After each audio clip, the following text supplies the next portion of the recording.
Welcome to Warhammer 40,000 Lore to Sleep To. Today we'll be exploring the origins and other details of Rogal Dorn, Primarch of the Imperial Fists Legiones Astartes. So lie back, relax, and let's begin. In the vast and unforgiving mythology of the Imperium of Man, few figures command the weight that Rogal Dorn carries. He is known by many names: the Vigilant, the Unyielding One, the Praetorian of Terra.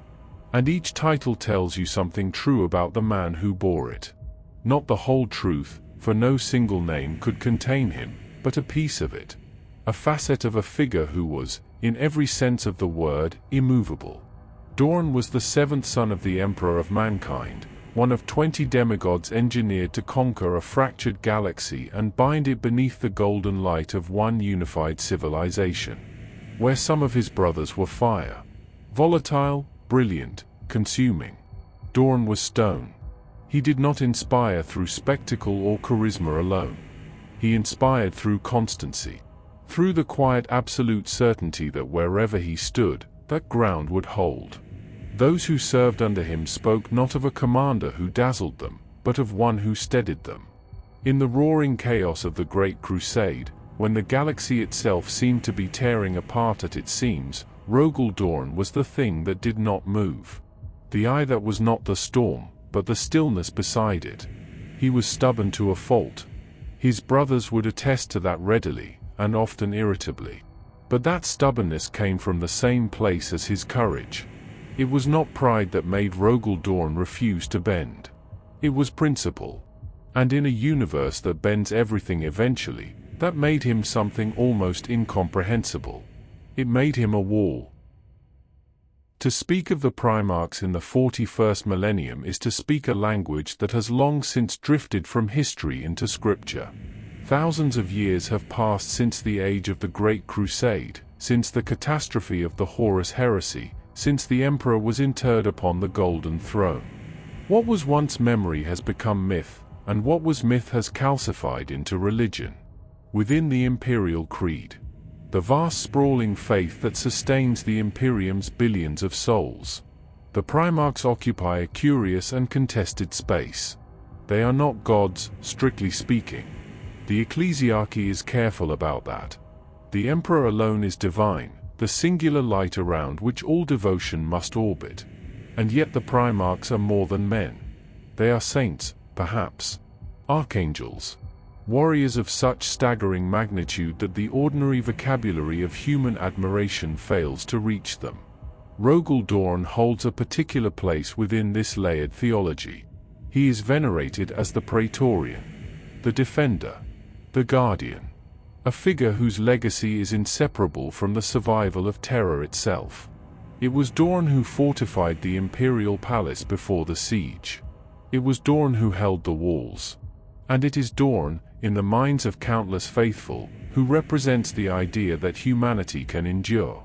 Not through divine intervention alone, but through will, through labor, through stone laid upon stone, and the refusal to yield. To pray in Dorn's name is to pray for the strength to hold. And in a universe this cruel, that is no small prayer. And yet, for all that reverence, there is a silence at the heart of Rogal Dorn's story that the Imperium has never quite known how to fill. He is gone. Not slain in any manner that was witnessed and recorded, not fallen in a blaze of documented glory that could be shaped into clean hagiography. Rogal Dorn's end is, in the truest sense, ambiguous. And ambiguity is an uncomfortable thing for an institution built upon absolute faith. The Imperium prefers its martyrs legible. It prefers sacrifice to be visible, deaths to be meaningful and witnessed, endings to carry the weight of ceremony. Dorn gave it none of that. He simply ceased to return. What the Imperium was left with was a hand.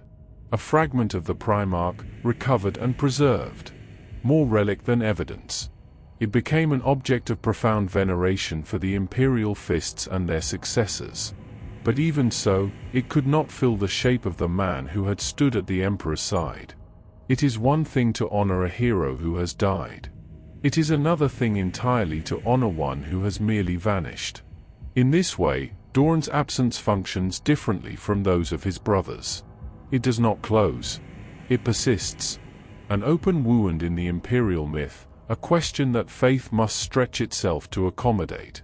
He is mourned not with the clean grief of a known loss, but with something quieter and more enduring. The grief of not knowing.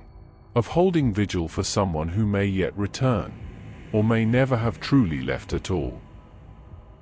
There is a symbolism threaded through Rogal Dorn's story that never quite announces itself, but rewards those who pause to notice it. Throughout the history of the Imperium, walls are not merely architecture. They are theology. They are the material expression of the belief that humanity can hold a line.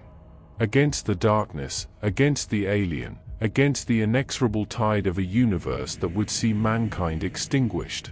And Dorn is above all others, the builder of walls. He raised the greatest fortifications in human history. He transformed the Imperial Palace from a monument into a fortress. He held the walls of Terra itself when the entire edifice of the Imperium was moments from collapse. But the symbolism cuts deeper than stone and mortar. Dorn himself was a living wall. He was the thing that stood between order and annihilation. Not because the Emperor commanded it, but because he could not conceive of doing otherwise. His personality, his stubbornness, his refusal to concede even when concession might have been wisdom, all of it bends toward the same image. A man who holds the line. A man who absorbs the blow so that what stands behind him might endure. And walls, of course, take damage. They crack. They wear. They bear the evidence of everything they have withstood, even as they continue to stand. So too did Rogal Dorn. The grief of the heresy marked him profoundly. The guilt of what he perceived as his failures never left him. And yet he stood. Worn, scarred and unyielding. The wall held. Before there was a Praetorian of Terra, before there was a lord of the imperial fists or a builder of unconquerable walls, there was a child, alone on a world that had forgotten what warmth meant. Inwit is not a world that forgives weakness. It is a place of profound and punishing cold.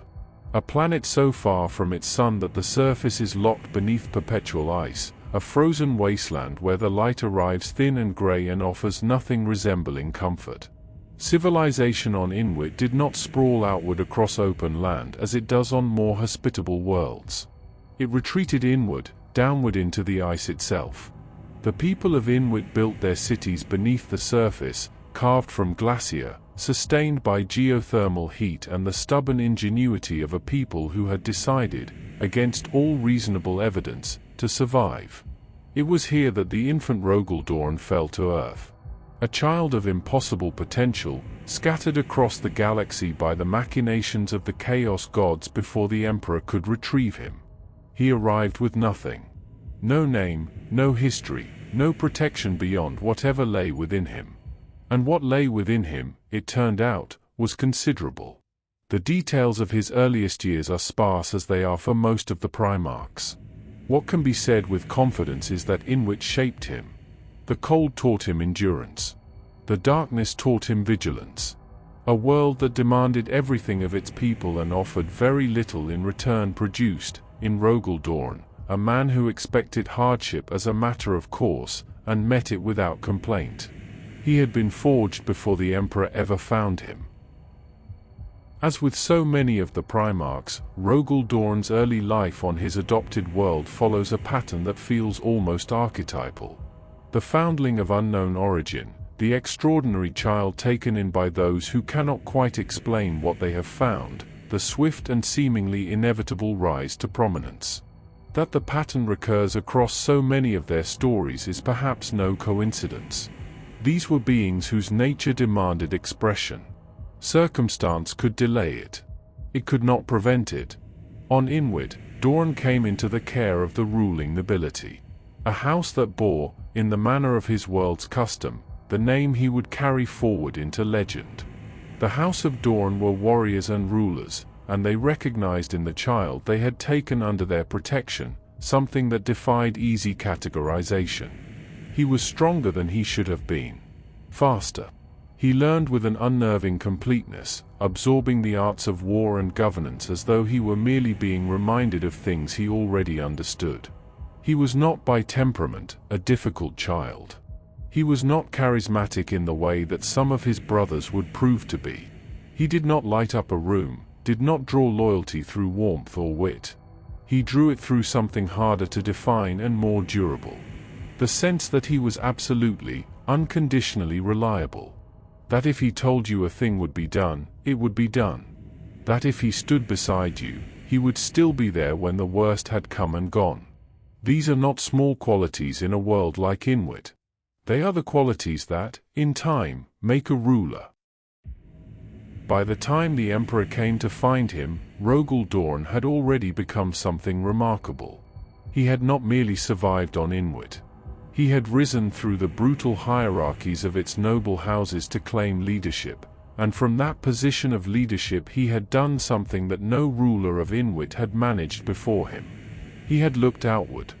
The Inwit cluster is not a single world but a collection of systems, linked by proximity and, under Dorn's rule, by something more deliberate than proximity alone. He brought them together.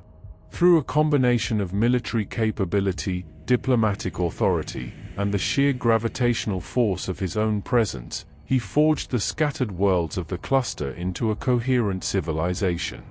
One that functioned, that traded, that protected its own. It was not an empire built on conquest for its own sake.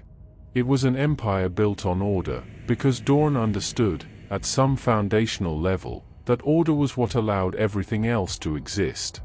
This is the first, clearest expression of what Rogal Dorn would become. Not a warlord, though he was certainly capable of war. Not a conqueror driven by ambition, though he expanded what lay under his authority. He was, at his core, an administrator of security. A man who looked at chaos and responded with structure. Who looked at vulnerability and responded with fortification. Who surveyed the fragile scattered things that humanity had built, and set himself to the task of ensuring they could withstand whatever came next. When the Emperor arrived, he did not find a savage waiting to be elevated. He found a lord, and the lord was ready. If there is a single object in the Imperium that can be said to embody Rogal Dorn more completely than any monument or shrine, it is not something on a planet at all. It is something that moves between the stars. The Phalanx is a star fort. One of the most ancient and formidable vessels in the entire Imperium, a construct so vast that it dwarfs most ordinary spacecraft the way a mountain dwarfs a house. It is not a ship in the conventional sense. It did not begin as one. The Phalanx predates the Imperium itself, its origins lost in the murk of the dark age of technology, when humanity was reaching toward the stars with ambitions that the subsequent millennia have not been able to fully reconstruct. It was ancient before Rogal Dorn was born. It was ancient before the Emperor began his great crusade. Whatever civilization first raised it from raw materials and will is long since gone, but their greatest achievement endures. At its heart, the Phalanx is a fortress that happens to be capable of moving through the void. It carries weapons that can threaten fleets. It houses populations. It contains temples and armories, training grounds, and vaults of accumulated history. It is, in every meaningful sense, a city. A city that can translate across the galaxy and deliver its inhabitants, armed and resolute, to wherever they are needed. Dorn claimed it. And in claiming it, he did not simply acquire a vessel. He acquired a home, a symbol, and a statement. One that he would spend 10,000 years making good upon. To understand what the Phalanx means to the Imperial Fists, and to the legacy of Rogal Dorn, it is necessary to understand it not as hardware, but as philosophy made manifest. Other legions were bound to worlds. They had home planets, places of recruitment and culture and spiritual gravity. Macragge for the Ultramarines, Fenris for the Space Wolves, Nocturne for the Salamanders. These were places that shaped the sons of each Primarch, that gave them soil to stand upon and skies to remember. The Imperial Fists have never had that. Not truly. Dorn chose differently. He chose the void.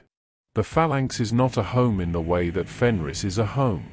It is not rooted. It does not stay. It goes where it is needed.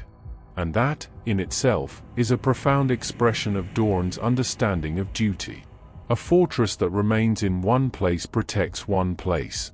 A fortress that can move protects everything within reach. The phalanx is not a redoubt to retreat into. It is a rampart that can be carried to the fight. And there is something of Dorn himself in its very architecture, in its layered defenses, its redundant systems, its scarred but enduring hull that has absorbed centuries of punishment and continues to function. The phalanx does not look new. It looks survived. It bears its history visibly, in patches and repairs and the quiet testimony of endurance. Much like the man it served. Much like the wall that never broke, even when everything around it did. The Great Crusade was in its ambition, unlike anything that had come before it or has come since. It was the largest coordinated military and civilizational endeavor in human history. A centuries-long campaign to reunite a species that had been scattered, diminished, and brutalized by the long darkness of the Age of Strife. World by world, system by system, the Emperor of Mankind moved through the galaxy at the head of his legions, extending the light of the Imperium into places that had forgotten it existed, or had never known it at all. It was during this great undertaking that the Primarchs were found. Each reunion a moment of considerable weight, a father recovering a lost child, a commander acquiring a weapon of extraordinary capability. Some of these reunions were turbulent. Some were complicated by what the Primarch had become in the Emperor's absence, by the worlds they had conquered, or the beliefs they had formed, or the wounds they carried from childhood spent in places that did not love them.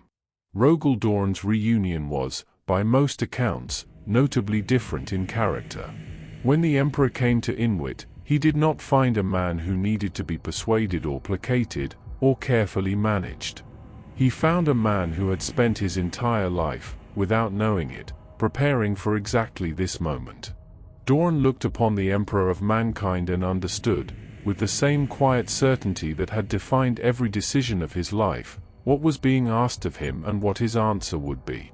There was no hesitation. There was no negotiation. There was recognition, and then there was purpose. The act of swearing fealty to the Emperor was, for each Primarch, a moment that carried its own particular texture, shaped by who they were, what they had endured, and what loyalty meant to them individually.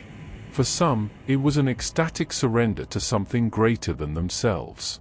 For others, a pragmatic alignment of ambitions. For a rare few, a transaction entered into with reservations that would, in time, prove catastrophic. For Rogal Dorn, it was none of these things. It was, in the most fundamental sense, a recognition of rightful order. Dorn believed in hierarchy, not as an instrument of oppression, but as the necessary architecture of any functioning civilization. He had built one himself on Inwit. He understood that for order to exist, authority must be legitimate, and for authority to be legitimate, it must be exercised by those most capable of bearing it responsibly. When he looked at the Emperor, he saw the apex of that principle made incarnate. Here was a being of such extraordinary capability, such evident purpose, that to refuse his authority would not have been an act of independence. It would have been an act of willful irrationality. And Rogal Dorn was many things, but he was never irrational. His fealty was therefore not submission. It was not the bowing of a lesser will before a greater one. It was the alignment of two forces that had always been moving toward the same end. The security and survival of humanity, and the acknowledgement that they would move more effectively together than apart. He gave his loyalty completely and without reservation, and he never took it back. That fidelity would cost him enormously. He paid it anyway. Among the gestures that marked the reunion of Primarch and Emperor, few carry quite the resonance of the one Rogal Dorn made upon swearing himself to the Great Crusade. He gave the Emperor the phalanx.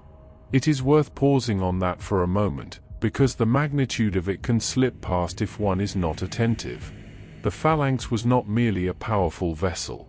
It was the foundation of everything Dorn had built.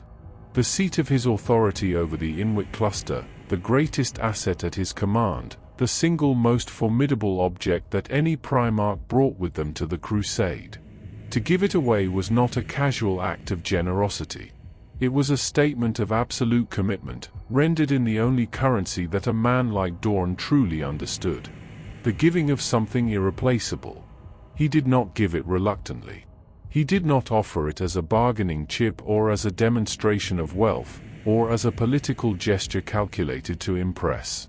He gave it because he understood what it meant. That in pledging himself to the Emperor's cause, he was pledging everything. His resources, his legion, his life, and the greatest instrument of war and governance he possessed. There could be no half measures in a commitment of that kind. Dorn did not deal in half measures. The Emperor, for his part, returned the phalanx to Dorn's keeping. It would serve as the flagship of the Imperial fists throughout the crusade. But the gesture had been made, and it had been noted. A Primarch who could give away his most prized possession without flinching was a Primarch whose loyalty ran deeper than ambition. That was not a common thing. Trust, between the Emperor and his sons, was never a simple or uniform thing. It was stratified, distributed unevenly across 20 relationships, each shaped by the particular nature of the Primarch in question, by what the Emperor needed from them, and by what he believed they could bear to know. He was not, by any meaningful measure, a transparent father. He kept counsel with himself. He pursued ends that he did not always explain. And his sons, for the most part, accepted this, because the results of his vision seemed to justify the opacity that surrounded it. But within that uneven distribution of confidence, certain Primarchs found themselves positioned closer to the center than others. Rogal Dorn was one of these. It happened gradually, as trust of that kind always does. Not through a single declaration, but through accumulation. Through Dorn's absolute reliability in the field. Through his demonstrated capacity to hold difficult positions under impossible pressure. Through the quality of his counsel, which was blunt and honest in a way that the Emperor, surrounded by courtiers and supplicants, may have found genuinely useful. Dorn did not tell the Emperor what he wished to hear. He told him what he believed to be true, and he did so without equivocation. This earned him something. Not intimacy. The Emperor was not an intimate figure, and Dorn was not a man who sought it. But proximity. Responsibility. The appointment, in time, as Praetorian of Terra itself. The guardian of the Imperium's heart, the last line of defense for everything that mattered. It was an honor of the highest order. It was also, as honors of that kind so often are, the first weight of a burden that would never entirely lift. Every Primarch was, in a sense, a template. A genetic and psychological blueprint from which an entire legion of transhuman warriors was raised. The sons of each Primarch bore the imprint of their father in ways both physical and temperamental, shaped by his genome into beings who resembled him not merely in capability but in character. To understand a legion is, in large part, to understand the Primarch whose blood runs through it. The Imperial Fists, the 7th Legion of the Adeptus Astartes, are Rogal Dorn made plural. They are, first and foremost, defenders. Where other legions built their identity around advance, around the swift and overwhelming application of force, the Imperial Fists built theirs around the held line. They are siege warriors without equal. Not in the sense of assault alone, though they are formidable in that regard, but in the complete sense. They know how to fortify ground and hold it against odds that should make holding it impossible. They know how to read the vulnerabilities in any structure, any position, any defensive arrangement, and to exploit those vulnerabilities with cold, methodical precision. They build as readily as they fight, and they fight as readily as they build. And to them, these activities are not separate disciplines but expressions of the same underlying principle. They are also, like their Primarch, extraordinarily stubborn. It is a quality that has served them magnificently in war, and created friction in nearly every other context. The Imperial fists do not yield ground easily, physical, philosophical, or otherwise. Their history is populated with instances of magnificent, terrible, costly persistence. Sieges held long past the point where retreat would have been forgivable. Positions maintained through sheer refusal, long after logic had recommended abandonment. In this they are their father's sons, completely. The Great Crusade was not only a military endeavor. Beneath its surface, beneath the advancing fleets and the declaration of compliance, and the roar of guns on 1,000 worlds, it was a vast and complex political project, requiring the kind of administrative and strategic coordination that war alone could never provide. Armies had to be supplied. Campaigns had to be sequenced. The competing egos of 20 Primarchs, each commanding forces of staggering power, had to be managed without fracturing the coalition that held everything together. This was not work that every Primarch was suited for, or interested in. Some were conquerors, pure and focused, most effective when pointed at an enemy and permitted to close with it. Some were diplomats and idealists, better employed in the consolidation of newly compliant worlds than in the prosecution of further campaigns. Rogal Dorn occupied a different position, one that drew upon both his military capability and his particular aptitude for order and structure. He served, in effect, as a senior military authority within the hierarchy of the Crusade. A figure whose counsel on matters of strategy and coordination carried exceptional weight. He was not merely a commander of the Imperial fists. He was a voice in the shaping of the Crusade itself, consulted on questions of resource allocation, campaign planning, and the disposition of forces across multiple theaters simultaneously. It was a role that required not only tactical brilliance but the ability to hold an enormous and complicated picture in mind.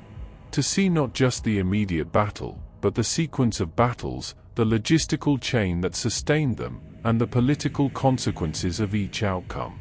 Dorn was, in this respect, precisely what the Emperor needed. A commander who could be trusted not only to fight, but to think. History, by its nature, gravitates toward the dramatic.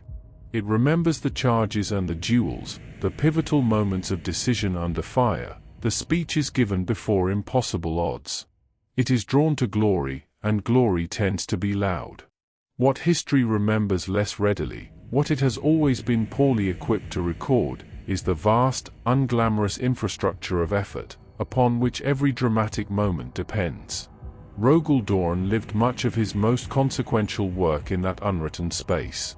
For every fortress that fell to the Imperial fists in open battle, there were dozens that never needed to be taken at all, because Dorn had already identified the strategic ground that controlled the approach, had already ensured it was fortified and supplied, had already removed the conditions that might have allowed an enemy to consolidate and resist. For every campaign that history remembers as a swift, decisive victory, there was a logistical framework that made that swiftness possible. Supply lines that held, reinforcements that arrived on time, forward positions that had been prepared weeks or months in advance by engineers working quietly and without ceremony. Dorn understood something that many of his brothers did not fully appreciate or did not find sufficiently interesting to dwell upon. That the outcome of a war is frequently determined, not in the moments of greatest drama, but in the long periods of preparation that precede them. A legion that arrives at a campaign already exhausted, already undersupplied, already operating in terrain it has not assessed, is a legion that has already accepted a disadvantage it may never overcome. A legion that arrives prepared, that steps onto contested ground with full knowledge of the fortifications it will face, and the support it will receive, has already won a portion of the battle before a shot has been fired. This was Rogal Dorn's great unsung contribution to the Great Crusade. Not the walls he built alone, but the conditions he created, quietly, methodically, without expectation of commemoration, in which others could fight and win. Not every Primarch understood the Great Crusade in the same terms. For some, it was conquest. The rightful expansion of a superior civilization across a galaxy that had, through weakness or misfortune, fallen into lesser hands.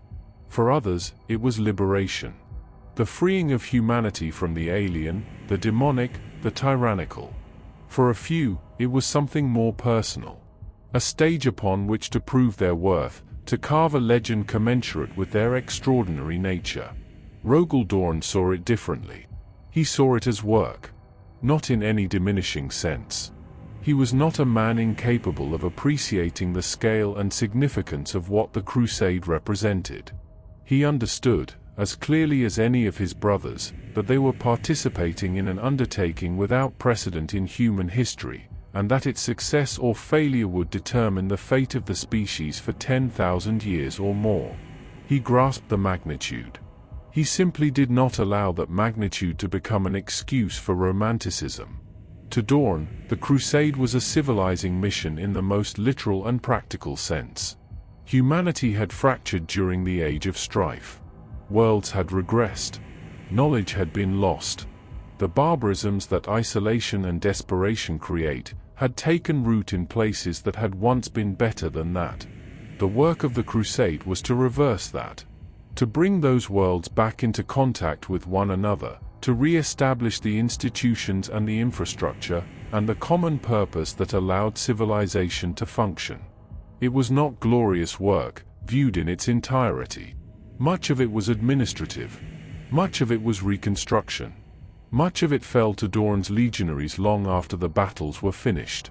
The dull essential labor of actually building the thing that victory was supposed to produce. He never complained about that. He considered it the point. There is a school of military thought, ancient, recurring across cultures and centuries, that views defense as inherently reactive. Passive.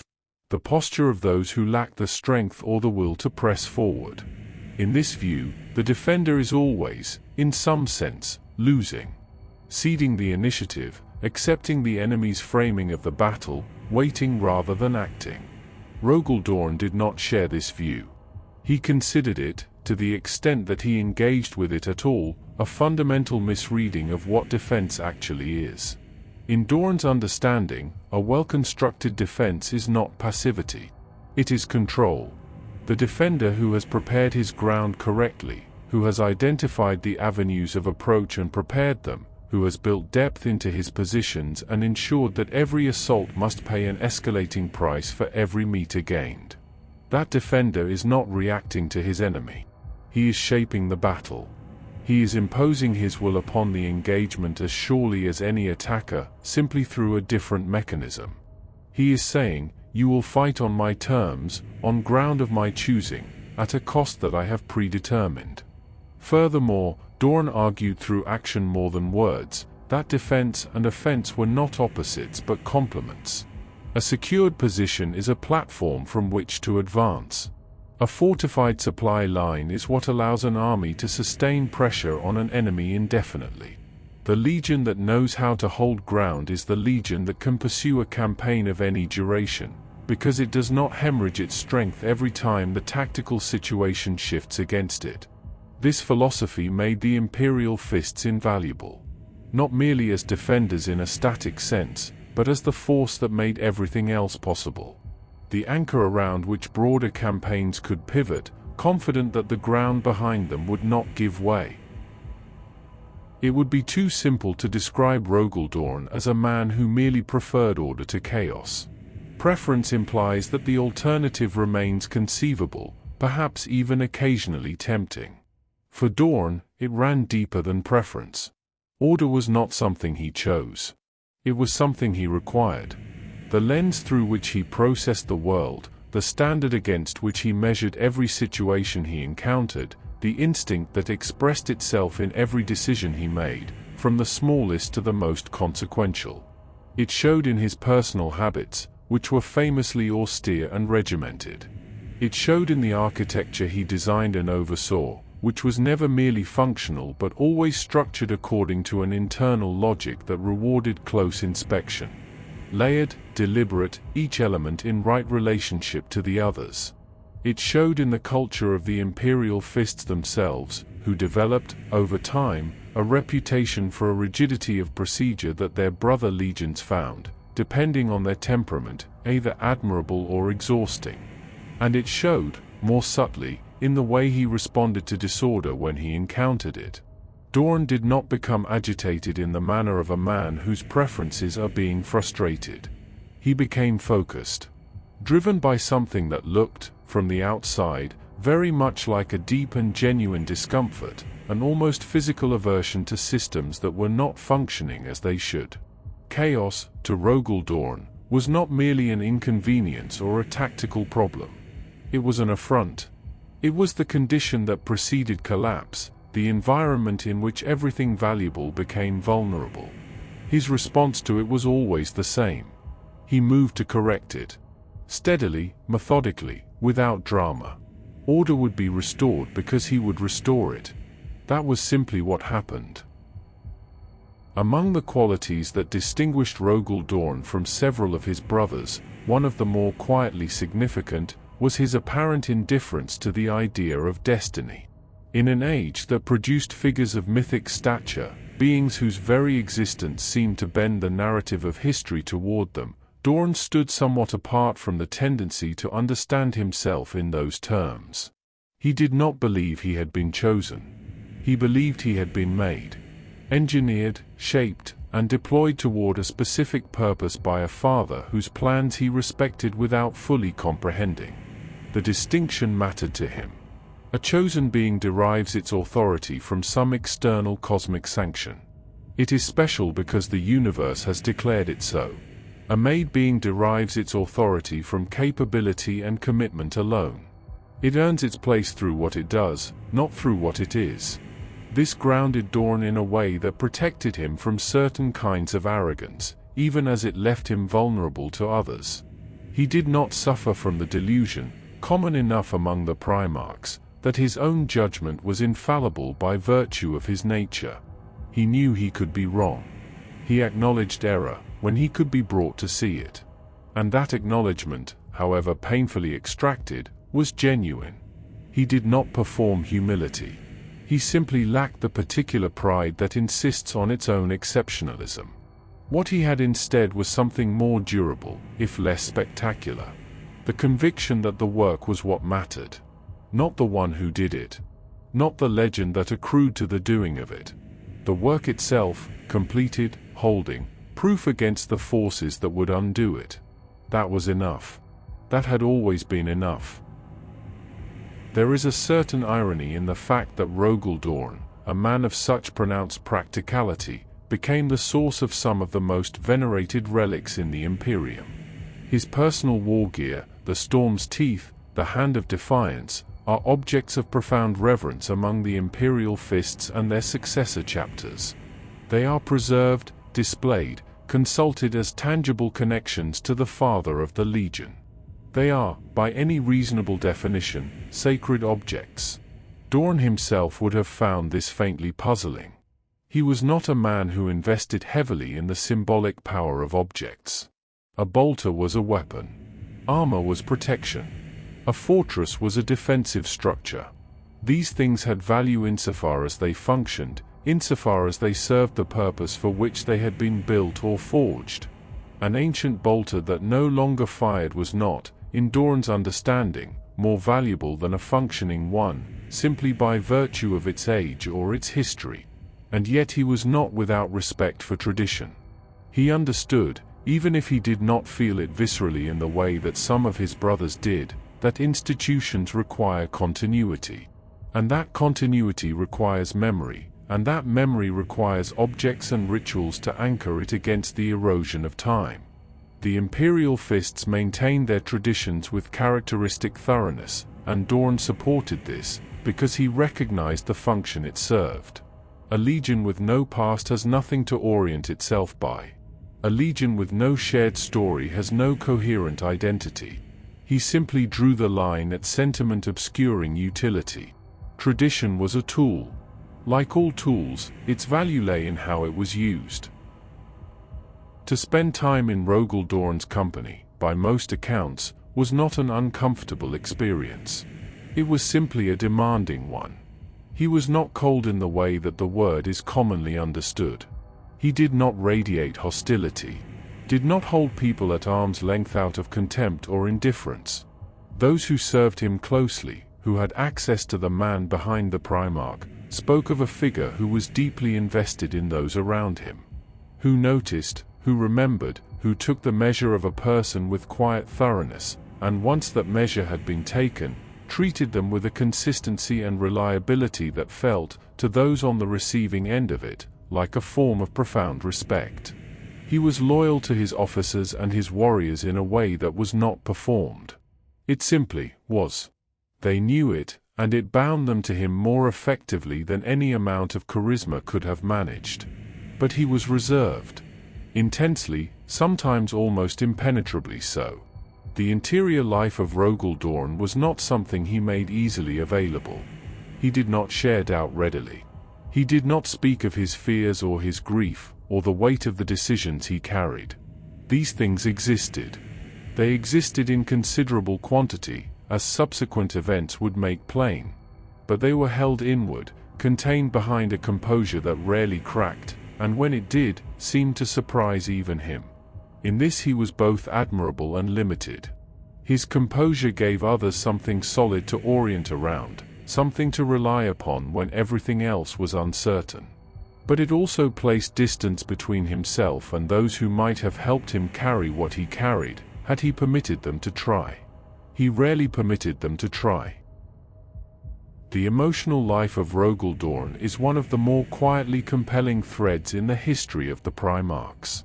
Compelling precisely because so much of it was hidden, even from those closest to him, perhaps even from himself. He was not a simple man. The image of him that has calcified in the popular imagination of the Imperium, the stoic, the wall, the unyielding pillar of duty, is not false, but it is incomplete in ways that matter.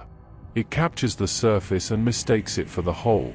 Beneath the composure there was a figure of considerable emotional depth, capable of grief and love, and fierce protectiveness toward those he considered his responsibility. Capable, too, of doubt, though he wore it privately, like an injury he had decided not to mention. His isolation was, in large part, self-constructed. He was not without peers who might have offered genuine connection. Several of his brothers were, by temperament, well suited to the kind of plain-spoken, direct relationship that Dorn could engage with most comfortably. But he maintained a distance even from these. Partly from habit. Partly from a deep-seated sense that vulnerability, in a figure of his responsibilities, was a luxury he could not afford. That if he was seen to waver, even by those who would not think less of him for it, something essential in the order he maintained would be undermined. It was, in retrospect, a significant miscalculation. The isolation that he believed protected his effectiveness in fact accumulated a kind of internal pressure that had nowhere to go. When the heresy came, and with it grief and guilt and loss on a scale that would have broken most beings entirely, Dorn had very little infrastructure for bearing it. He bore it anyway, but at a cost that the historical record only partially illuminates. For all his self-sufficiency, and for all the quiet confidence he projected in his own methods and values, there is evidence, scattered across accounts of the Great Crusade, of a particular kind of attention that Rogal Dorn paid to certain of his brothers. Not envy precisely. Something more nuanced than that, and more sympathetic. He watched the charismatic ones. The brilliant ones. He watched Sanguinius move through a room and understood, with the analytical clarity of a siege engineer assessing unfamiliar terrain, that what Sanguinius possessed was something he himself did not. A quality of presence that drew people not through reliability or demonstrated competence, but through something more immediate and more difficult to define. A warmth perhaps. An ease. The capacity to make those around him feel, simply by proximity, that things were going to be all right. He watched Horus command, before the heresy, before everything, and saw in the Warmaster's leadership a suppleness that his own lacked. Horus could pivot, persuade, charm, adapt. He could read a room and reshape himself to fit it without appearing to do so. Dorn could not do this. He did not particularly wish to do it. It would have felt dishonest. But he recognized its value, and he was honest enough with himself to acknowledge that certain things came more easily to others than they came to him. What is notable about this admiration is what it was not. It was not corrosive. It did not curdle into resentment or competitiveness. It was closer to the attention a craftsman pays to another craftsman working in a different medium. Genuine respect for a capability one does not share, uncomplicated by the need to diminish it. He simply watched and noted, and returned to his own work. There is a particular kind of thanklessness that attaches itself to those who do essential work invisibly. The surgeon whose patient survives without drama. The engineer whose bridge stands for a century without fault. The commander whose fortifications are so effective that the battles expected never materialize, and history therefore has nothing to record. The absence of catastrophe leaves no monument. Rogal Dorn understood this dynamic intellectually. He had, in a sense, chosen it. His entire philosophy of warfare and governance was oriented toward making disaster unnecessary rather than responding to it heroically. He preferred the crisis that was averted to the crisis that was survived. He would always prefer it. And yet, there are moments, glimpsed in the accounts of those who knew him well, of something that sits beneath his composure and does not entirely fit the image of a man wholly indifferent to recognition. A sharpness in his response when his methods were questioned by brothers whose more celebrated victories had been made possible by foundations he had laid. A quietness that settled over him in the aftermath of campaigns that others claimed the glory of, whilst the unglamorous work of preparation and consolidation was attributed to no one in particular, as unglamorous work so often is. He never complained. It would have been beneath him and he knew it, and so the feeling, whatever it was, frustration or something more wistful than that, was folded inward with everything else he did not permit himself to say aloud. But it was there, and it is worth acknowledging, because it makes him more comprehensible. Not as an icon, but as a person. Even the most selfless of beings is not entirely without the ordinary human need to be seen. It would be easy, given everything else that defines him, to overlook this entirely. And indeed, it has been overlooked, consigned to footnotes in histories that prefer their subjects legible, their warriors martial, their builders confined to the practical. But Rogal Dorn had an artistic sensibility, and to omit it is to omit something genuine about who he was. He was an architect in the truest sense. Not merely a designer of defensive structures, but a man who thought carefully about the relationship between form and function, about what a building communicated beyond its utility, about the way that space shapes the people who inhabit it. His fortifications were not purely pragmatic. They were proportioned. They were considered. There is an aesthetic quality to the structures associated with Dorn and the imperial fists that distinguishes them from mere military architecture. Something in the handling of mass and line that reflects a mind attentive to beauty, even in the service of defense. He appreciated music, though he did not speak of it readily. He was drawn to craftsmanship in all its forms, to the quality of attention that a skilled maker brings to their work, the way that care is made visible in the finished object. He recognized and respected artistry in others, even when it expressed itself in domains far removed from his own. This cultural dimension matters because it complicates the monument. A man who builds fortresses and appreciates music is a richer figure than a man who only builds fortresses. It suggests an interior life of greater breadth than the austere exterior implies. A person who found beauty in the world and was moved by it, quietly and privately, in the manner of someone who has learned to keep the things they value most close to their chest. As Rogal Dorn kept most things. Within the inner circle of the Imperium's leadership during the Great Crusade, There were very few figures who could claim a relationship with Rogal Dorn that went beyond the professional. Dorn was not a man who accumulated confidants.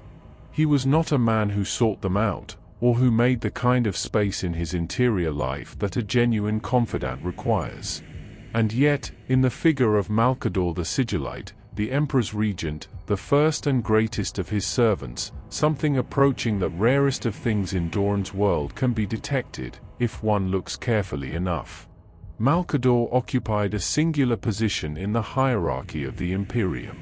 He was not a Primarch, not a warrior of transhuman capability, not a figure whose authority derived from military power or genetic inheritance. He was something considerably rarer, and in some respects, more useful. A man of extraordinary intelligence and political acuity who had the Emperor's complete trust. Who understood the shape of the great project in ways that even the Primarchs were not always permitted to, and who navigated the court of the Imperium with the quiet and showy competence of someone who had been doing it for a very long time. Dorn respected competence above almost everything else. He respected it in soldiers and in engineers and in administrators, regardless of whether that competence expressed itself in forms he personally found congenial. Malcador's competence was of a kind that Dorn could not fully replicate. It was political and subtle and deeply human in its methods. But he recognized it clearly, and that recognition formed the basis of something durable between them. They were not, it should be said, similar men. But similarity has never been a requirement for respect. The relationship between Rogal Dorn and Malcador the Sigillite deepened over the course of the Great Crusade in ways that neither man, given their respective temperaments, was likely to have articulated explicitly. It was a relationship conducted largely in the register of action and proximity rather than declaration. Two figures who worked in the same vast enterprise, who developed over time an understanding of one another's value, and who extended to each other a quality of trust that both of them, in their different ways, were careful with. What Dorn found in Malcador was something he found in very few places. A perspective genuinely different from his own that he could nonetheless take seriously. Malcador did not think like a warrior. He did not approach problems through the architecture of force and preparation that structured Dorn's understanding of the world. He thought in terms of influence, of long consequence, of the human dimensions of political reality.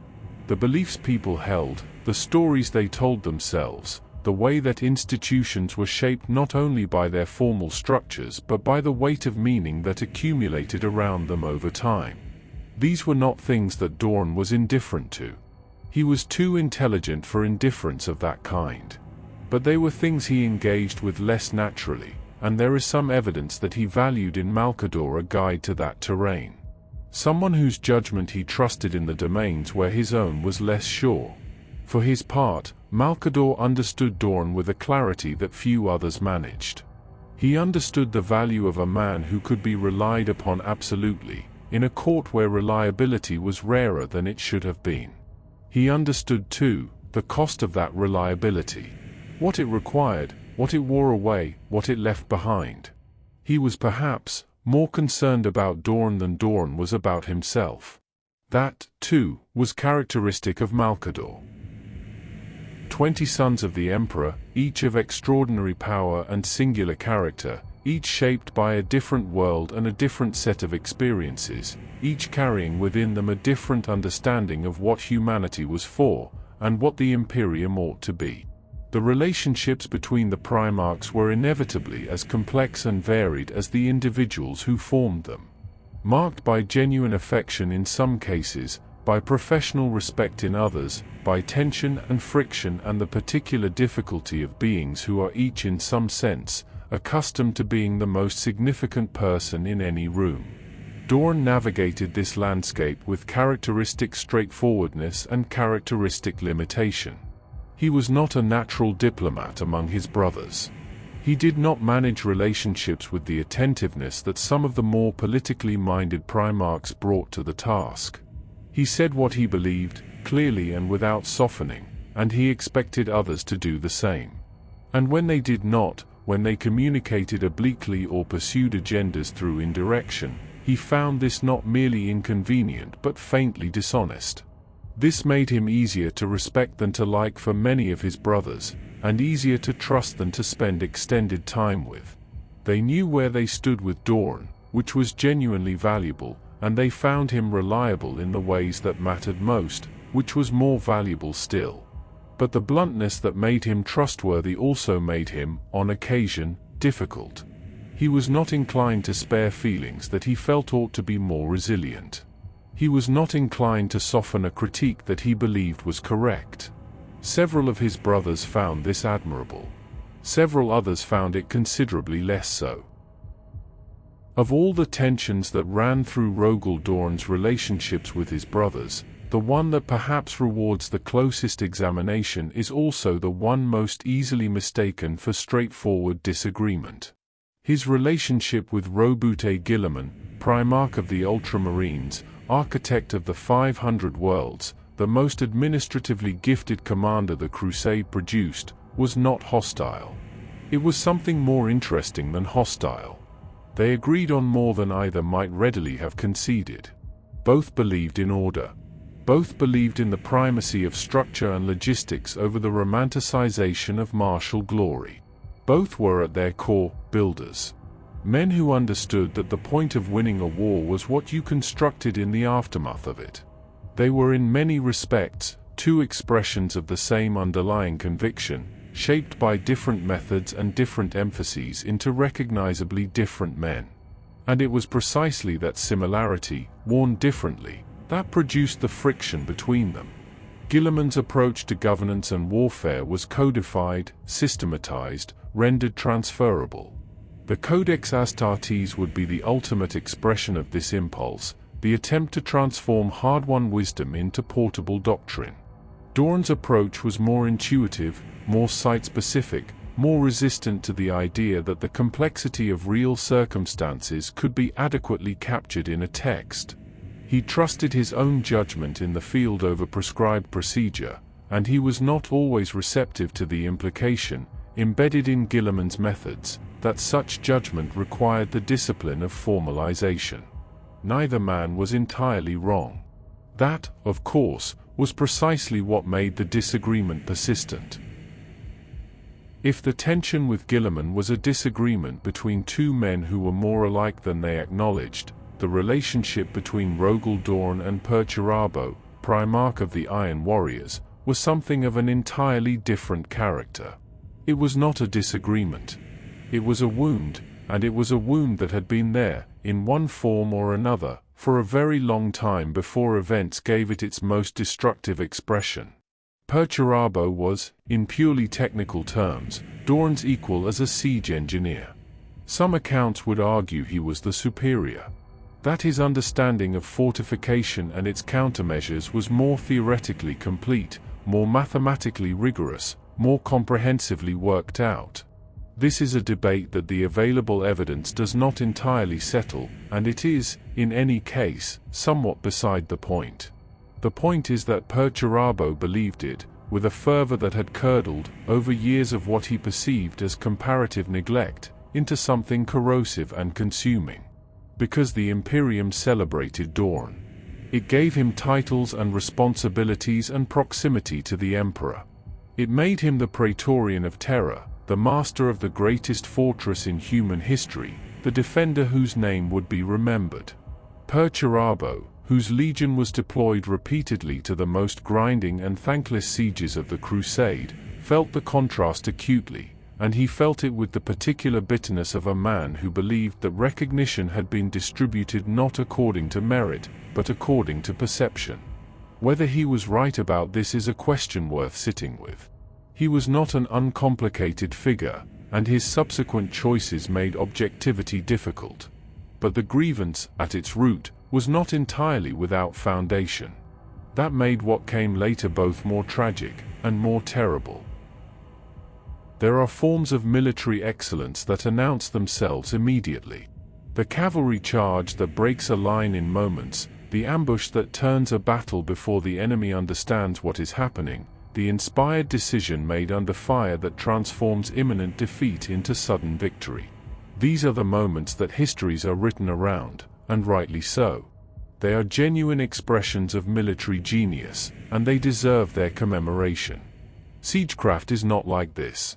Siegecraft is the form of warfare that most completely resists romanticization, because its virtues are the virtues of patience and method, and the willingness to do difficult unglamorous work across an extended period of time without the release of a decisive moment to sustain morale. A siege can last weeks, or months, or years. It rewards the commander who can hold his purpose steady across that entire duration, who can maintain the discipline of his force, sustain its supply, adapt his approach as the enemy adapts theirs, and resist the temptation to force a resolution before conditions are genuinely ready for one. Rogal Dorn was, by any measure, the foremost practitioner of this art in the Imperium of Man. His mastery was not simply a matter of knowing the technical vocabulary of siege warfare, the mathematics of angle and trajectory, the engineering principles of approach and countermining, the logistical calculations of supply and attrition. All of this he possessed completely. But what elevated him beyond mere technical proficiency was his understanding of siege warfare as a psychological and organizational challenge as much as a physical one. He understood that a siege is, at its heart, a contest of endurance. And endurance was, perhaps more than any other quality, the thing that Rogal Dorn was built for. He did not simply conduct sieges. He outlasted them. For a figure so associated with the methodical and the deliberate, Rogal Dorn in personal combat presented a somewhat different picture. And one that surprised those who encountered him in the field for the first time, expecting the measured processional quality of his strategic thinking to carry over into the individual violence of close engagement. It did not, entirely. Or rather, it carried over in ways that were subtler and more interesting than simple translation. Dorn was not a fluid fighter in the manner of some of his brothers. He did not possess the almost aesthetic grace of Sanguinius in combat, or the predatory unpredictability that characterized the more savage Primarchs. What he possessed instead was something that those who fought alongside him found, upon reflection, rather more unsettling than elegance. He was immovable.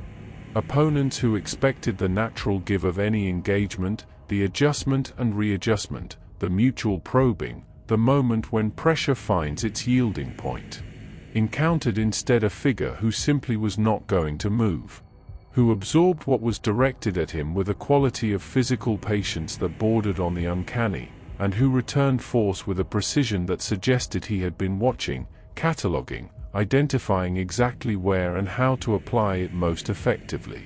He favored positions of ground that gave him something solid at his back. Not from fear, but from the understanding that a defended flank is a resource freed for other use. He fought the way he built, with attention to the fundamentals, with no wasted motion, with the absolute economy of a man who had thought carefully about what worked and saw no reason to deviate from it under pressure. It was not beautiful. It was extraordinarily effective. Precision, in the context of warfare, is a word that can mean several things. It can mean accuracy, the ability to place a shot or a blow exactly where it is intended. It can mean economy, the avoidance of wasted effort, the application of exactly the force required and no more. It can mean timing, the selection of the correct moment, identified by careful observation, over the impulse toward premature action. Rogal Dorn's combat style embodied all three definitions simultaneously, and it was this convergence that made him something distinct from the merely powerful. There were Primarchs who were stronger than Dorn. There were those who were faster. There were those whose instincts for violence had been honed on worlds so brutal that combat was less a skill they had developed than a language they had been born speaking. Dorn was not in competition with these. He had found a different way to be devastating. He studied his opponents before he engaged them fully. Not in the prolonged tactical sense of pre-battle intelligence gathering, though he attended to that as well, but in the immediate sense of the opening exchange. He used the early moments of an engagement the way a surveyor uses a first assessment of unfamiliar ground, to identify the features that would determine everything that followed. Where was the weakness? Where was the habitual response that could be provoked and then exploited? Where, precisely, would a single application of force produce a result disproportionate to the effort expended? When he had found the answer to these questions, and he found them quickly, with the pattern recognition of a mind that had processed thousands of such problems, he acted. Not before. And the action, when it came, had the quality of inevitability that truly precise things always carry. It looked, to those who witnessed it, less like fighting than like the demonstration of a proof. A Primarch's relationship to his legion is, in some respects, irreducibly personal. The expression of a single extraordinary consciousness multiplied across thousands of transhuman warriors, each shaped by that consciousness at the most fundamental level of their being. The sons of Rogal Dorn were Imperial fists not merely because they bore his gene seed, but because they had been formed, trained, and continuously refined according to his understanding of what a space marine ought to be. And Dorn took this responsibility with a seriousness that went considerably beyond the ordinary obligations of command. He was, in the most direct sense, a teacher. Not in the detached manner of a commander who sets the curriculum and delegates its delivery, but in the immediate and personal manner of a craftsman who understands that certain things cannot be taught at a remove. That they must be demonstrated, corrected, demonstrated again, until the lesson has been absorbed not merely intellectually but physically and instinctively. He worked with his legion. He trained alongside them. He submitted his own methods to the scrutiny of instruction, because he understood that the act of explaining a technique clearly enough for another person to execute it is one of the most effective ways of identifying its limitations. He was demanding in this role, as he was demanding in every role. He did not lower his standards to accommodate the gap between what his warriors could currently do and what he knew they were capable of. He held the standard constant and expected the gap to close. Not immediately, not without cost, but inevitably, through application of the same principle that governed everything else in his understanding of the world. Consistent effort, correctly directed, compounds over time. His sons knew this. He had taught them. There is a distinction, not always clearly drawn, between a commander who produces capable soldiers and a commander who produces capable commanders. The first is a considerable achievement. The second is rarer, and its effects extend further, because the capacity for independent, competent leadership, distributed across an organization, is what allows that organization to function coherently even when the principal authority is absent, overwhelmed, or destroyed. Rogal Dorn understood this distinction, and he attended to it deliberately. His relationship with the senior officers of the Imperial Fists was not simply hierarchical. It was, in many instances, genuinely mentorial. A sustained investment of attention and guidance in the development of individuals who would, in time, need to exercise their own judgment in situations where Dorn himself could not be present. He gave his captains access to his thinking in ways that went beyond orders and briefings. He walked them through his reasoning. He asked them questions. Not to test their knowledge in a formal sense, but to develop their capacity for the kind of analytical engagement with problems that produced good decisions under pressure. This was not an expressive or demonstrative process. Dorn was not a mentor who inspired through warmth or enthusiastic encouragement. He inspired, as he always had, through the quality of his attention. Through the sense, conveyed to those he worked with closely, that he was genuinely interested in their development, genuinely invested in their becoming more capable than they currently were. In a commander of his stature, that interest was not a small thing. It was, for those who received it, quietly transformative. The quality of the Imperial Fist's officer corps across the centuries is, in some measure, the legacy of that investment. The wall held because the men who held it had been taught, carefully and without fanfare, exactly how, Every institution, military or otherwise, takes its emotional and behavioral cues from the examples set at its apex. The culture of an organization is not, in the end, determined by its written codes or its formal structures. It is determined by what is visibly modeled by those in authority, by what is rewarded and what is tolerated and what is quietly expected of everyone without ever needing to be explicitly said. In the Imperial Fists, the thing that was expected, quietly, absolutely, without exception, was endurance. Not merely physical endurance, though the Legion's standards in this regard were extraordinary even by the standards of the Adeptus Astartes. Something broader and more demanding than that. The endurance of purpose across extended hardship. The maintenance of function and discipline when conditions had moved well past the point at which collapse would have been understandable. The refusal to allow suffering, of any kind, in any degree, to become a justification for reduced performance. Rogal Dorn set this standard personally and continuously, in the most effective way possible. By living it. He did not ask of his legion anything that he did not ask of himself, and what he asked of himself was, by any reasonable measure, an extraordinary amount. He slept less than his warriors. He worked longer.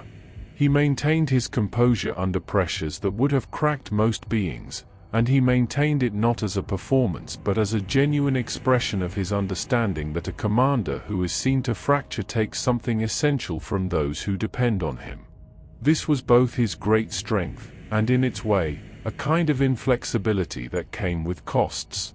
Standards of endurance set that high leave very little room for the ordinary frailties of even transhuman beings.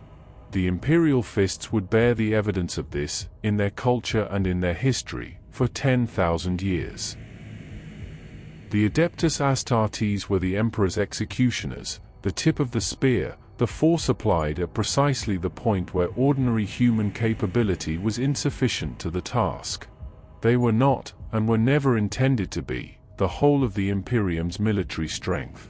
That strength resided, in its vast and grinding bulk, in the Imperial army, the millions upon millions of ordinary human soldiers who garrisoned worlds, held supply lines, absorbed the weight of campaigns too broad and too prolonged for a Space Marine Legion to prosecute alone, and died in the kind of numbers that the histories of the Great Crusade record but rarely pause to adequately mourn. Rogal Dorn paid attention to these soldiers in a way that was not universal among the Primarchs. Some of his brothers regarded the human soldiery with a detachment that, at its least charitable, shaded toward indifference. They were tools. Necessary, expendable, respected in the abstract but not engaged within the particular. Dorn did not operate this way. He understood, from his experience of logistics and campaign planning, that the performance of human soldiers was not a fixed quantity to be assumed and built around, but a variable that responded to the conditions it was placed in. To leadership, to supply, to the clarity of the mission, to the sense that those above them in the hierarchy took their lives seriously as a cost, not merely as a resource. He applied to the Imperial army the same principle he applied to his own legion. You get from soldiers what you invest in them. Not in a sentimental sense, he was not given to sentimentality, but in the practical sense that an army that is well led, well supplied, and well positioned will outperform the same army under worse conditions by a margin that can determine the outcome of a campaign. He attended to those conditions. He took the ordinary soldier's situation seriously as a matter of military effectiveness, and in doing so, treated them with a dignity that was noticed and remembered, and that built a loyalty between the Imperial Fists and the human forces who served alongside them, that endured long after the campaigns that forged it were concluded. War, in the 41st millennium, is not conducted at a distance from the civilian population. It is conducted through it, and around it, and frequently upon it. The worlds that the Great Crusade brought into compliance were not empty landscapes to be occupied and reorganized at leisure. They were inhabited. by people who had, in many cases, built their lives and their communities within political systems and cultural frameworks that the Imperium was now in the process of replacing, whether they wished it or not. The process of compliance was, for a great many ordinary human beings, an experience of profound disruption and frequently of direct suffering. Dorn was not indifferent to this. He was not capable of the kind of detachment that would have been required for indifference, and he did not cultivate it. He understood that civilian suffering had military consequences. That populations which experienced the Crusade as catastrophe rather than liberation were populations which would resist, and resent, and provide cover for insurgency, and require ongoing pacification that consumed resources better deployed elsewhere. This was the practical argument, and he made it, clearly and without apology, in strategic discussions where the treatment of civilian populations was being determined. But beneath the practical argument there was something less calculated. Dorn had come from Inwit, from a world of ordinary human beings who endured extraordinary hardship, who built their lives in difficult circumstances with the tools available to them and the stubbornness that survival required. He had not forgotten what ordinary human life looked like from the inside. He had not, in his elevation to Primarch and his immersion in the vast machinery of the Crusade, lost the capacity to register the particular weight of suffering inflicted on people who had no part in the decisions that caused it. He could not always prevent it. The scale of what the Crusade required sometimes made prevention impossible. But he did not dismiss it, and he did not pretend it was without consequence, moral or otherwise. The mark that Rogal Dorn left on the physical fabric of the Imperium is not measured in territories claimed or enemies destroyed. It is measured in stone and ceramite and adamantium, in the layered geometry of walls that stand today as they stood 10,000 years ago, worn by the centuries but fundamentally intact. It is measured in the design principles that spread outward from the imperial fists across the entire culture of military architecture in the Imperium, shaping the way that worlds were fortified, and cities were defended, and strongpoints were constructed, on 1,000 different planets across the breadth of the galaxy. Dorn did not simply design fortifications. He developed a philosophy of fortification, an integrated understanding of how defensive structures should relate to the terrain they occupied, to the forces they sheltered, to the likely nature and direction of attack, and to one another. His designs were never considered in isolation. A Dornian fortress was always conceived as part of a system. Each wall supporting the next, each tower covering the approach to its neighbor, each potential weakness addressed by overlapping fields of fire and depth of position. The influence of this thinking can be traced in the military architecture of the Imperium across 10 millennia. The characteristic features are recognizable once you know to look for them. The preference for depth over height, the attention to approach corridors, the integration of internal lines of movement that allow defenders to reinforce any point without exposure. Worlds that have never heard the name of Rogal Dorn are nevertheless defended according to principles he refined, transmitted through the accumulated institutional knowledge of an Imperium that built upon what he demonstrated was possible. He did not sign his work. He did not need to. The work speaks clearly enough, to those who know the language of walls. Of all the worlds that bore the imprint of Rogal Dorn's hand, none bears it more profoundly than the one that matters most. Terra, the cradle of humanity, the seat of the Emperor, the world around which the entire Imperium orbits in every meaningful sense, is, in its physical fabric, a monument to what Rogal Dorn believed a fortress ought to be. He did not build the Imperial Palace. Its foundations predate him by long centuries, the accumulated construction of the Emperor's own will, made manifest in stone and metal, across the surface of a world that had been, over millennia, almost entirely consumed by the city that grew upon it. What Dorn did was take what existed and transform it. To look at the greatest structure in human history and see, with the clinical eye of a siege engineer, every place where it was insufficient, and set himself systematically to the task of making it less so. The work he undertook in the years before the Horus heresy, the fortification of the Imperial Palace against the assault he correctly anticipated, was the largest single engineering project in recorded human history. He redesigned entire sections of the structure. He raised new walls of staggering scale. He integrated weapons platforms, and kill zones, and overlapping lines of defense, across an area so vast that the project consumed the labor of millions of workers across years of sustained effort. He walked the walls himself. He inspected every section, every gate, every potential weakness, with the attentiveness of a man who understood that what he was building would be tested, and that the testing would be unlike anything that had preceded it. When the siege came, and the forces of Horus beat themselves against those walls for weeks on end, the fortifications held. Not perfectly. Nothing holds perfectly under that kind of pressure. But sufficiently. The wall held because of everything Dorn had understood about walls, and everything he had given to building this one. Terra stands because Rogal Dorn made it able to. That is not a small legacy. It may be the largest legacy of all.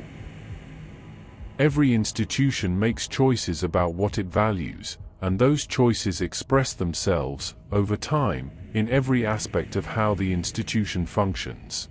In its culture, its rituals, its self-understanding, and the kind of people it selects and shapes.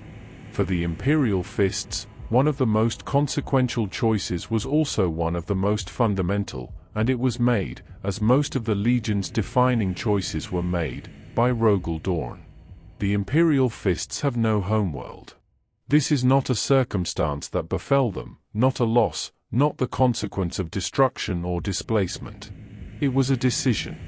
Dorn chose not to bind his legion to a single planet of recruitment, and that choice carried implications that extended far beyond the administrative question of where new warriors came from.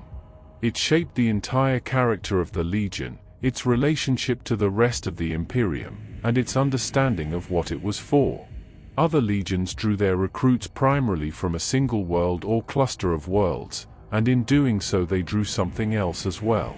A cultural identity that was rooted in place, shaped by a particular environment and a particular population, continuous with a specific human tradition. This gave those legions a groundedness, a texture, a specificity of character that made them, in certain respects, more vivid and more particular. What it also gave them was limitation.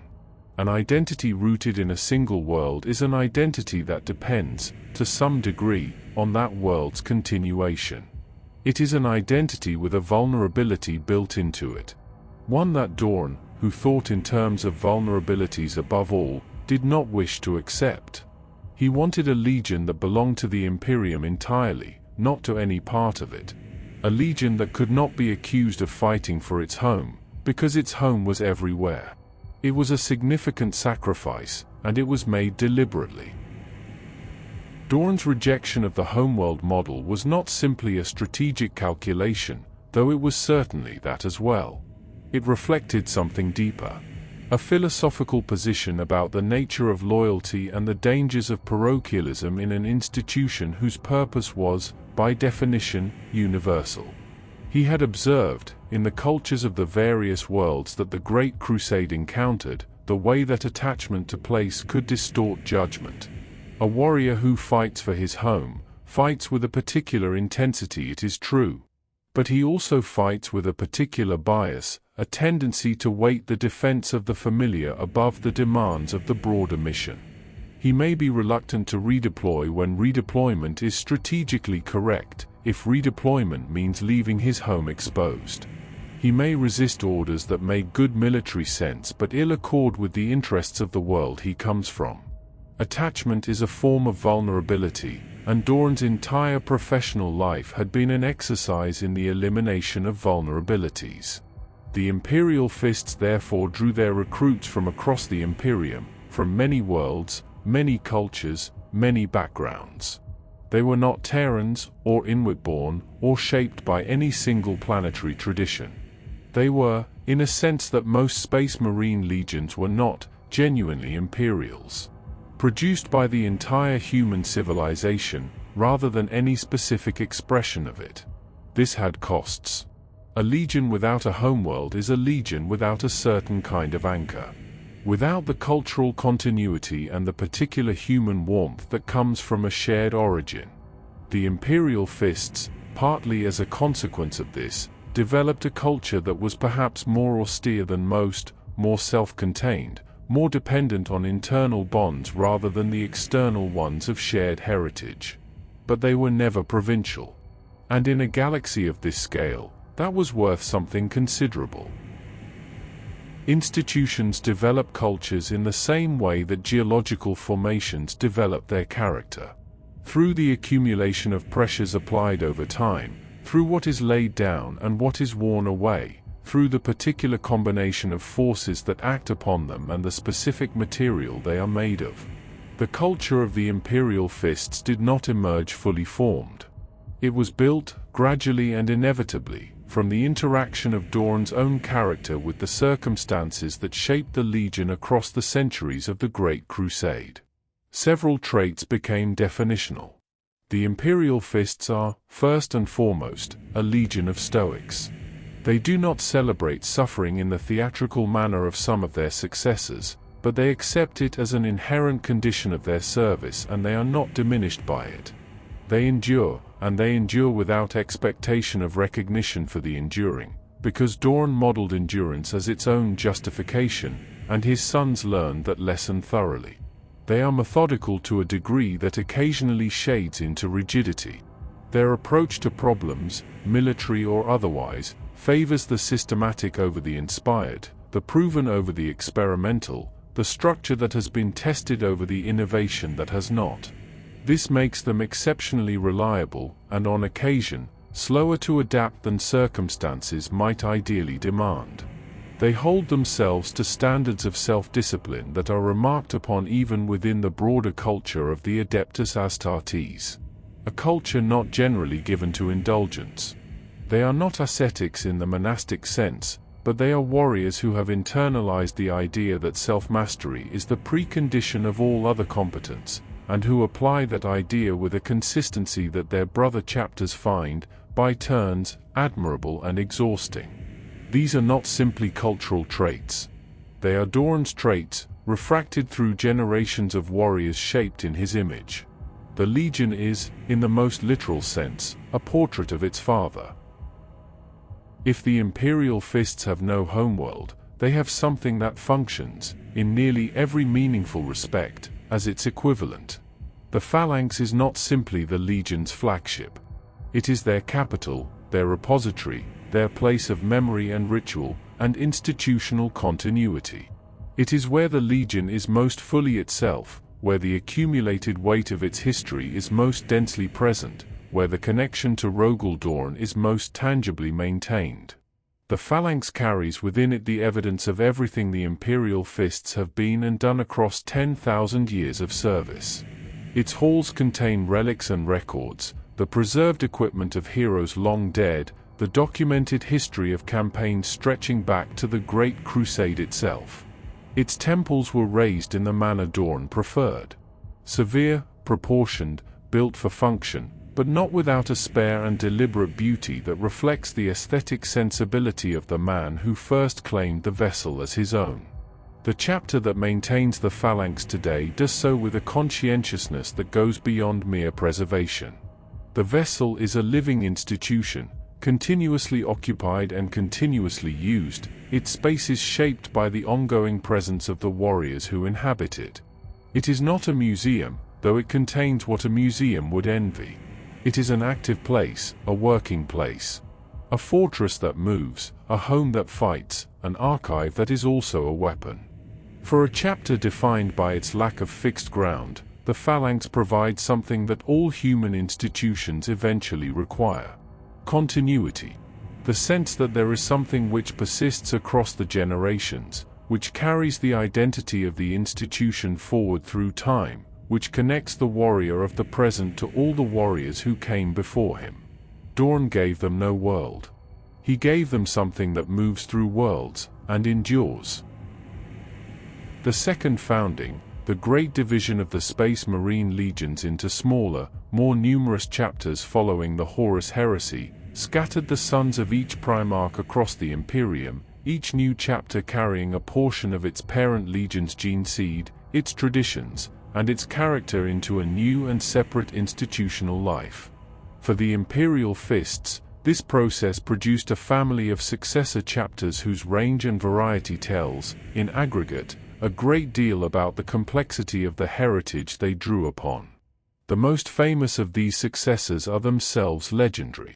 The Black Templars carry the Imperial Fist's commitment to the Emperor into a form of crusading devotion that burns with an intensity Dorn himself might have found excessive, but could not have failed to recognize as deriving from something genuinely present in his legion's character. The absolute refusal to yield turned outward into permanent mobile war. The Crimson Fists were a different expression of the same heritage. The stoicism, the endurance, the capacity to absorb catastrophic loss and continue to function, tested in their case by disaster of a magnitude that would have broken a less resilient institution. Others carry different facets. Some emphasize the fortress-building traditions. Some the siege expertise. Some the austerity of culture and the rigor of self-discipline. What is notable across all of them is that the heritage is recognizable. That even in chapters which have developed their own distinct identities over the millennia, the imprint of Rogal Dorn remains legible, like the underlying structure of a building, visible through later editions. He did not set out to create a dynasty. He set out to serve the Emperor and protect humanity. But the sons he shaped, and the sons of those sons, carry him forward into a future he did not live to see. Each one a different answer to the same fundamental question that his life posed. What does it mean to hold the line? The Council of Nicaea was, in the history of the Great Crusade, one of those moments where the accumulated tensions of an extraordinary enterprise found a single point of expression.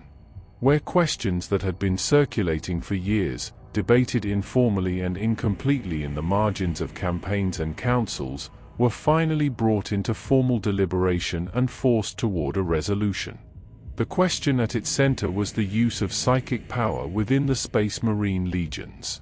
The Librarians, warriors gifted with abilities that transcended the ordinary capacities of even transhuman soldiers, had become a subject of genuine controversy. Some Primarchs valued them enormously, arguing that their capabilities represented a legitimate and powerful military asset that it would be strategically foolish to forego. Others viewed them with a suspicion rooted in something harder to articulate but no less sincere. A sense that these abilities drew from a source that was not fully understood, and that what was not fully understood could not be fully controlled. Rogal Dorn's position at Nicaea was characteristic of him in almost every respect. He did not speak with the passion of Magnus the Red, whose defense of the Librarians drew upon a profound personal investment in the matter. He did not speak with the visceral distrust of Leman Russ, whose opposition was immediate and forceful. He spoke as a man who had thought carefully about risk, about the relationship between capability and vulnerability, about the difference between a strength that can be relied upon and a strength that introduces unpredictability into systems that depend on predictability to function. He supported restriction, not from ignorance of what the Librarians offered, but from his foundational conviction that uncontrolled variables in critical systems were not assets to be celebrated. They were liabilities to be managed. The Emperor's ultimate ruling, the prohibition of Librarians across the legions, aligned with Dorn's position, and Dorn implemented it without ambiguity. He was thorough in this, as in everything. Perhaps, in retrospect, too thorough. The question of what might have been different had the Librarians remained active is one that the history of what followed invites, and declines to answer. To criticize the Emperor of Mankind, in any meaningful sense, required a particular combination of qualities that very few of his sons possessed in the right proportion. It required sufficient confidence in one's own judgment to believe that the Emperor could be wrong. It required sufficient honesty to say so, rather than rationalizing what one observed into a form that preserved the authority of the father. And it required, crucially, the kind of loyalty that is not diminished by disagreement. The understanding that to raise a concern is not to withdraw one's commitment, but to deepen it. Rogal Dorn had all of these qualities, and he exercised them with a care that reflected his awareness of their sensitivity. He did not publicly challenge the emperor. He was not built for the kind of open confrontation that would have made such challenges dramatic and legible to history. What he did was quieter, and in its way, more significant. He raised concerns, directly and privately, about decisions and trajectories that he believed carried risks that had not been adequately reckoned with. The emperor's conduct of the Webway project, the vast secret undertaking that consumed enormous resources and proceeded without the knowledge of most of the Primarchs, troubled Dorn. Not because he opposed ambition, but because he was a man who assessed vulnerabilities for a living, and a secret project of that scale, sustained without contingency planning that could be openly coordinated, was a vulnerability of considerable magnitude. His concerns about the pace and management of the crusade itself were similar in character. Not objections to the enterprise, but attentive, uncomfortable observations about the distance between what was being attempted and the structural safeguards in place to ensure its resilience if conditions changed. He was right about more of this than he was given credit for at the time. He understood, in the way that good engineers always understand, that the strength of a structure is determined not by its best case but by its worst. By how it performs when the forces acting upon it exceed what was planned for. The Imperium, in the final years of the Crusade, was not performing well under that assessment. And Dorn knew it, and said so, and was heard but not fully heeded. The wall that followed was, in part, the consequence of warnings that arrived too late to prevent what they had warned against.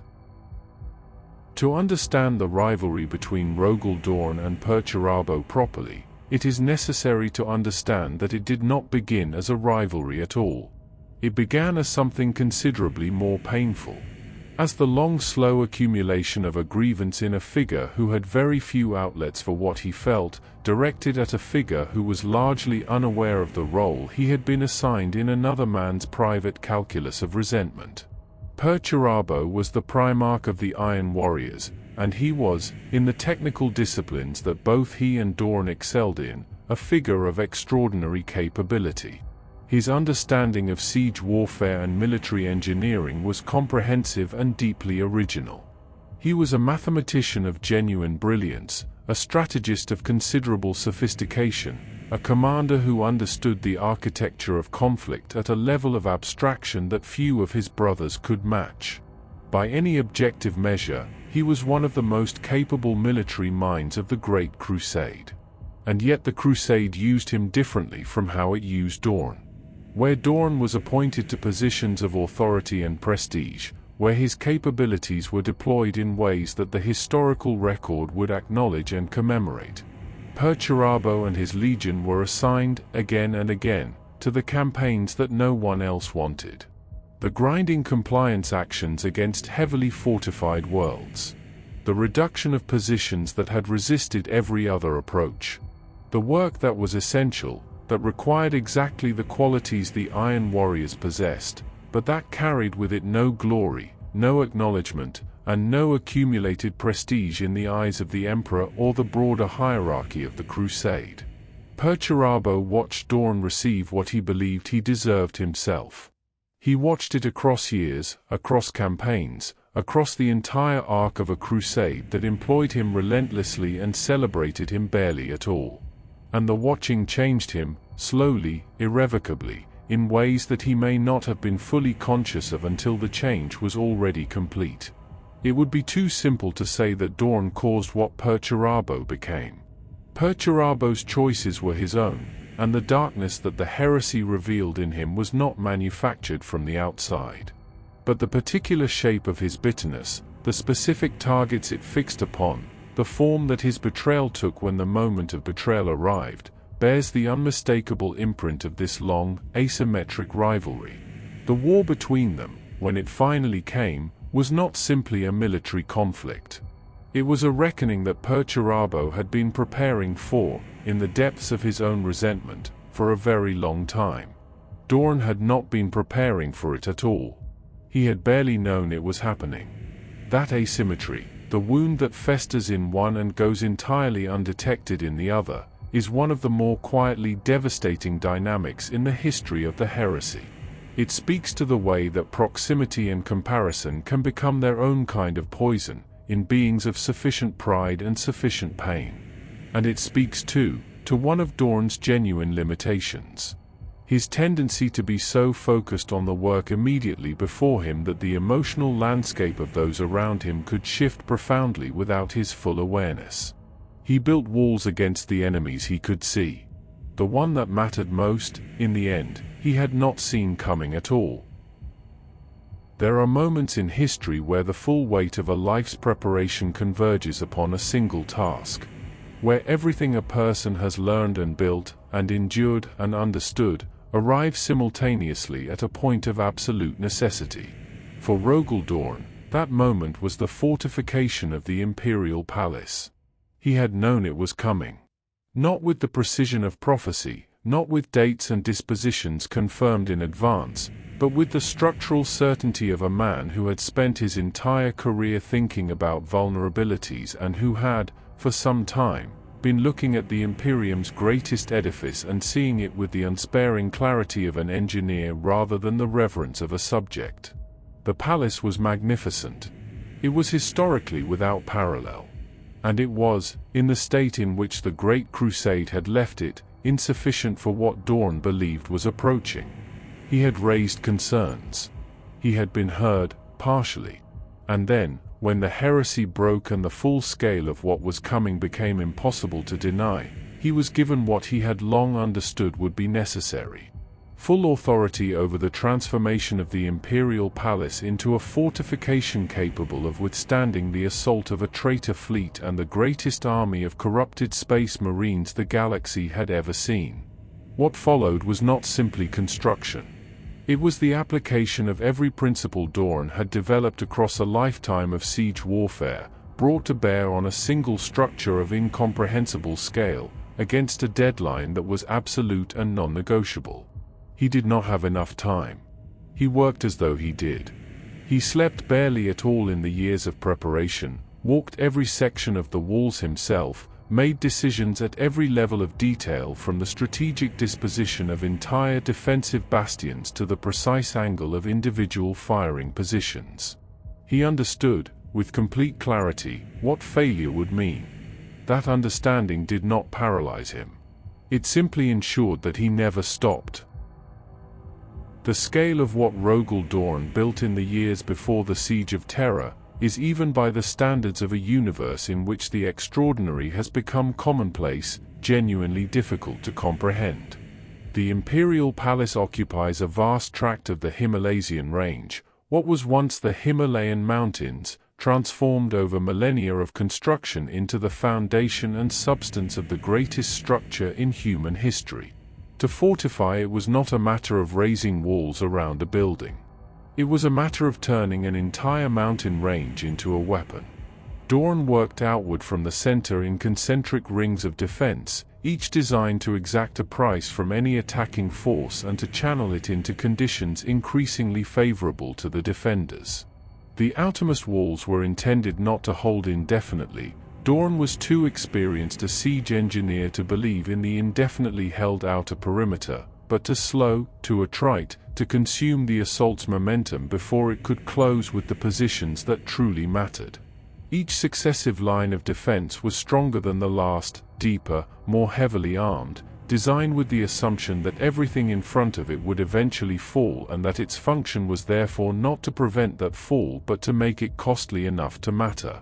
He integrated weapons of staggering destructive capability into the fabric of the fortifications themselves. Void shield generators that could turn entire sections of wall into impenetrable barriers for critical periods. Artillery emplacements capable of engaging targets at ranges that made conventional assault nearly suicidal.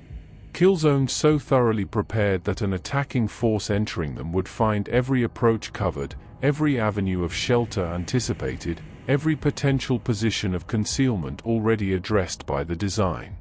And beneath all of this, the human dimension. The positioning of troops, the management of reserves, the communication networks that would allow the defense to respond coherently to pressure applied simultaneously at multiple points across an area so vast that no single commander could directly observe more than a fraction of it at once.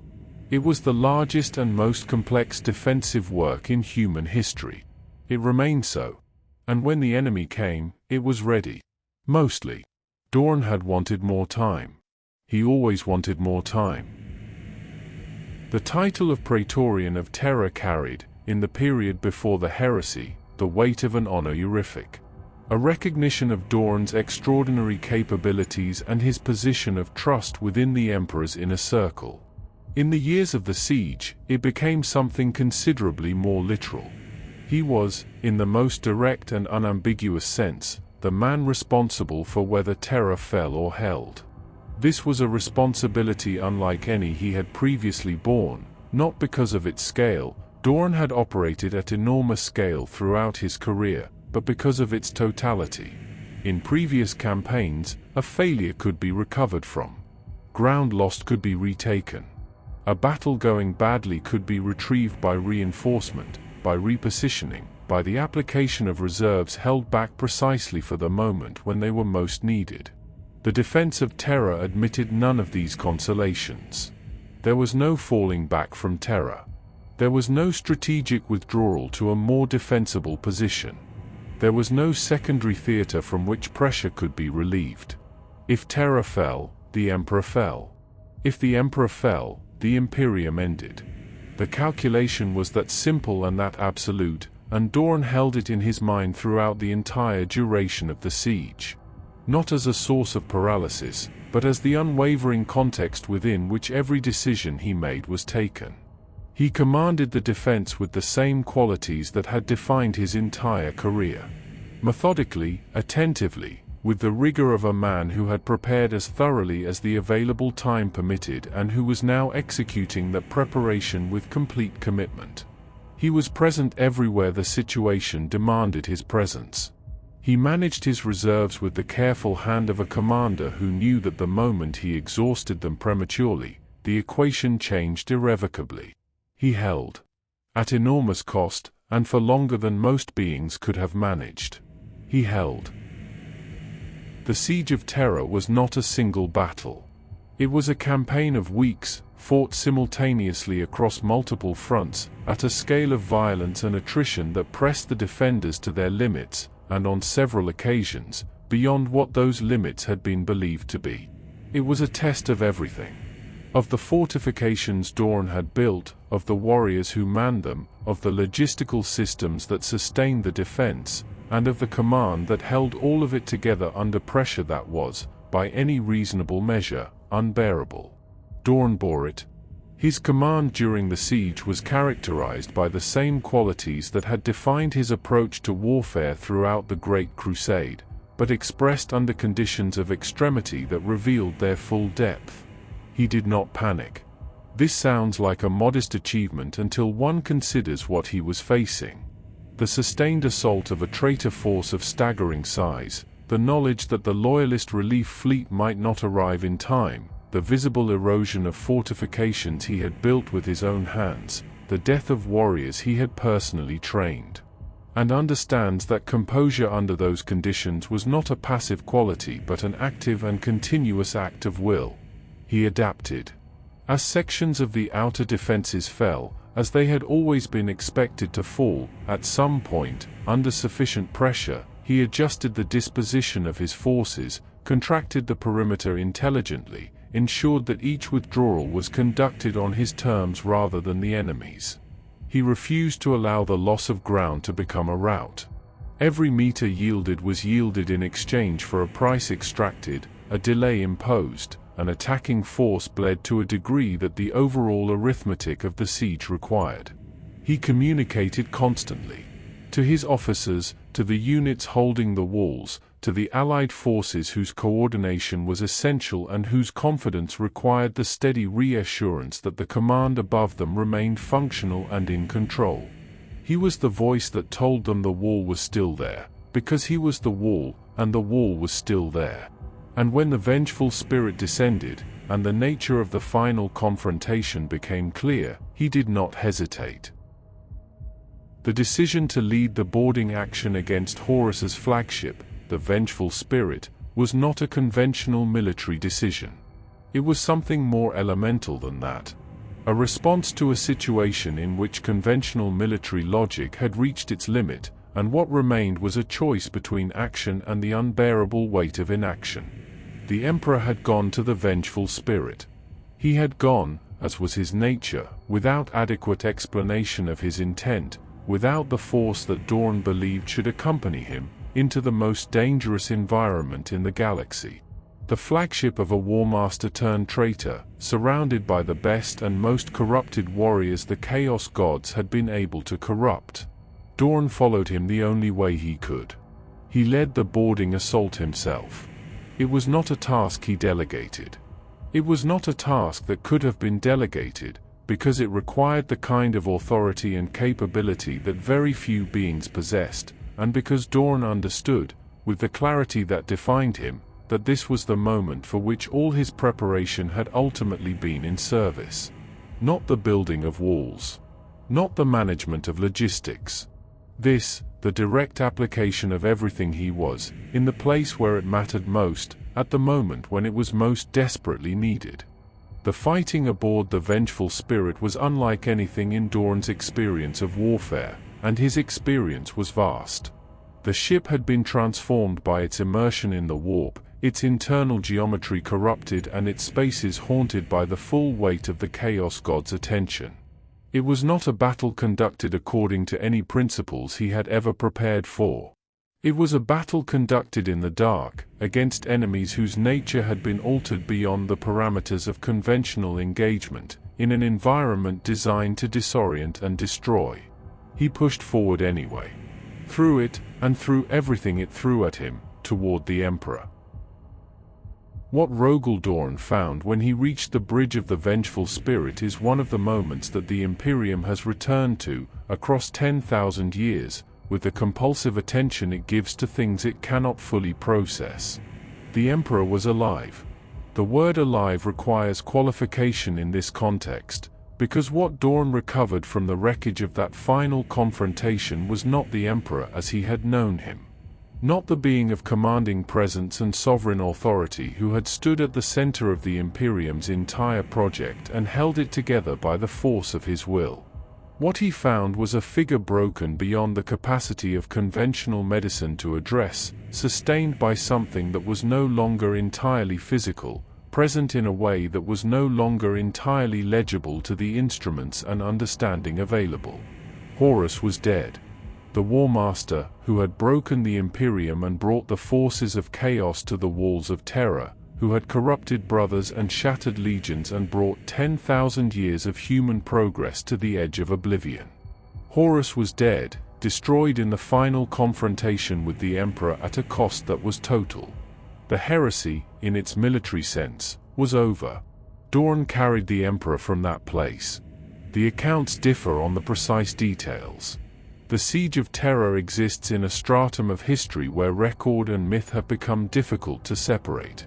But the image endures, and it endures because it contains a truth that the specifics cannot alter. The Praetorian of Terra, the man who had held the walls and commanded the defense, and led the boarding action in the darkness of a corrupted ship, carrying his father from the ruins of the final battle. He had held everything together long enough for the Emperor to reach that moment. He had done what he had always done. Endured, and held the line, and ensured that what needed to survive did survive, at whatever cost to himself. The cost, this time, was one he would spend the rest of his life reckoning with.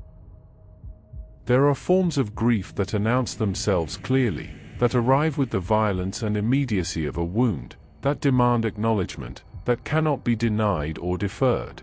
And there are forms of grief that do not arrive like that at all. that settle, instead, slowly and without fanfare, into the deep structure of a person. That become part of the architecture rather than an event within it. That are not felt as grief initially, because the mind that might feel them is entirely occupied with the requirement to continue functioning. Rogal Dorn's response to the Emperor's fall was of the second kind.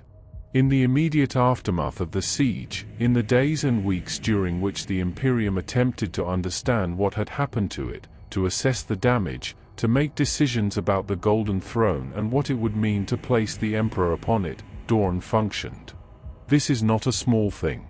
The Imperium in those days was an institution in shock, its leadership decimated, its sense of purpose and coherence profoundly destabilized by the magnitude of what it had just experienced. That it cohered at all, in the immediate term, owed something to those within it who were capable of continuing to make decisions and discharge responsibilities when the emotional weight of the situation would have justified paralysis. Dorn was one of these. He gave orders. He managed the aftermath of the siege with the methodical competence that had defined his handling of the event itself. He attended to the dead and the wounded, and the immense work of reconstruction that the defense of Terra had made necessary. He was present and capable and reliable, in exactly the way that the situation demanded. And beneath all of this, something was happening that his composure made invisible to almost everyone around him. The Emperor was on the Golden Throne. The man who had given Dorn his purpose, his father, the supreme authority to whom he had given everything, the being whose vision had justified every sacrifice Dorn had made and asked others to make, was no longer the Emperor who had stood at the center of all things. He was present in a technical sense, and absent in every sense that mattered.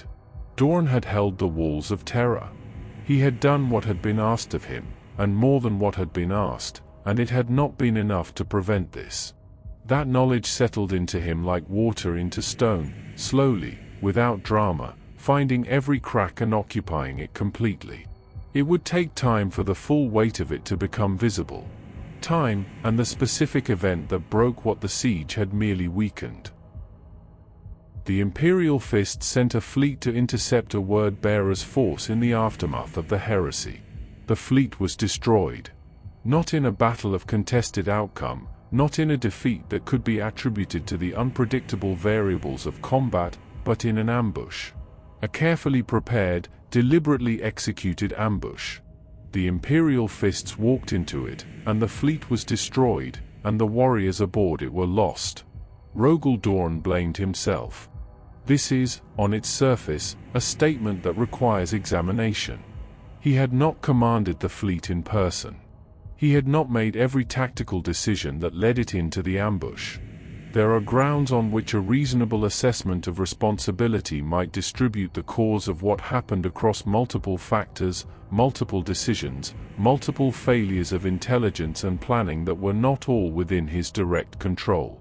Dorn did not make a reasonable assessment of responsibility. He made Dorn's assessment of responsibility, which was thorough and unsparing, and arrived, as it always arrived, at the same destination. The person in ultimate command is responsible for what happens under that command. He had been responsible. The fleet had been destroyed. Therefore he had failed, and men under his authority had died for his failure, and no amount of contextualizing the circumstances would alter that fundamental equation.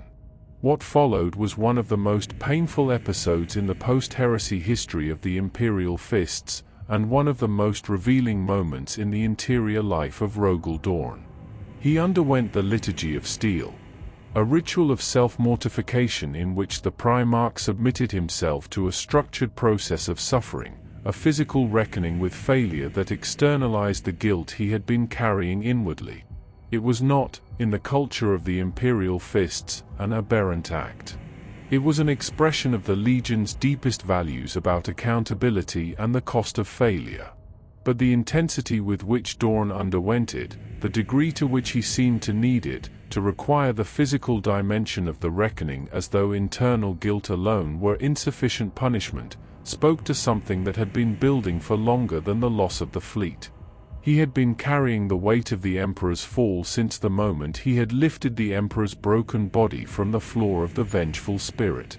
The loss of the fleet was not the source of the collapse. It was the event that made the collapse possible. The specific additional weight that exceeded the capacity of even Rogal Dorn's extraordinary endurance to silently contain. What emerged from this period was a man who had been, in some fundamental sense, remade by what he had endured. Not broken, because Dorn did not break, but altered. The guilt did not leave him.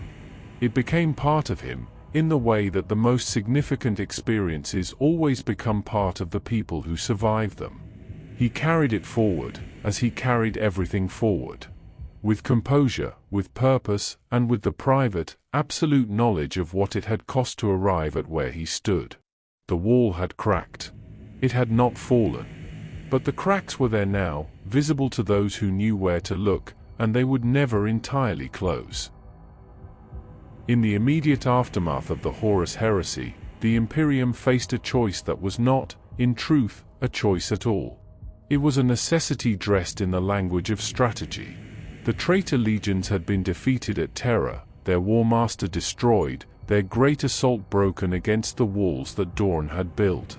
But broken is not the same as destroyed, and the forces of chaos that had come so close to ending the Imperium entirely had not ceased to exist simply because their assault had failed. They had retreated, into the eye of terror, into the scattered systems that the heresy had left ungoverned and ungovernable, into the darkness at the edges of imperial space where the light of the Astronomicon grew thin and unreliable. The question was what to do about them. For Rogal Dorn, the answer was not complicated. He took the phalanx, and he went after them. The campaign that followed, prosecuted by Dorn personally, at the head of the Imperial fists, aboard the vessel that had been the foundation of everything he had built, was not simply a military operation. It was something more complex and more personal than that, though Dorn would not have described it in those terms, and may not have fully understood, in the early stages of it, the degree to which the personal and the military had become entangled in his motivation. He pursued the retreating traitor forces with a relentlessness that went beyond strategic necessity. The traitors needed to be contained, yes. Needed to be denied the opportunity to regroup and return with renewed capability. This was the military justification, and it was a valid one. But the intensity with which Dorn prosecuted the campaign, the personal investment he brought to the pursuit, the refusal to delegate what he could have delegated, spoke to something that the military justification alone did not fully account for. He was a man with a great deal of grief, and no adequate outlet for it. The Phalanx Crusade was, among other things, what that grief looked like when it was given a direction and a target. The retribution campaigns of the post-heresy period were, across the Imperium, a complex and sometimes contradictory enterprise. They were militarily necessary.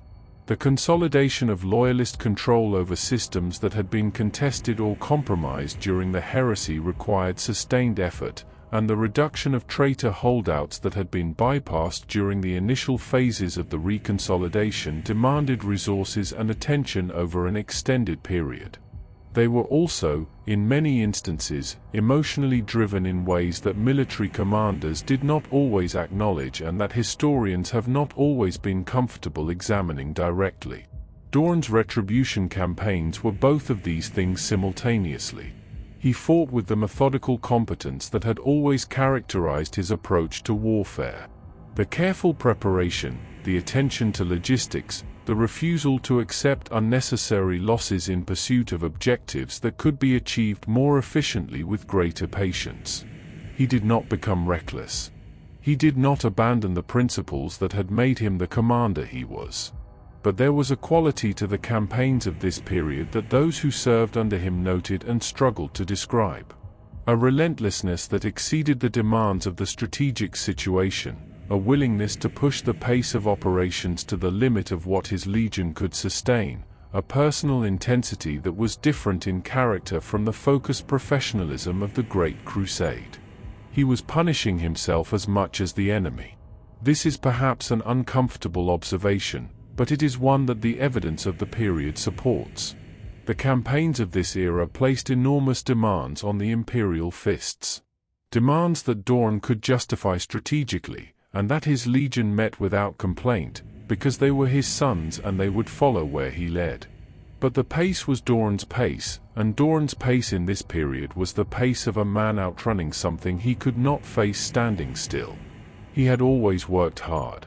He had never, before this, worked quite like this.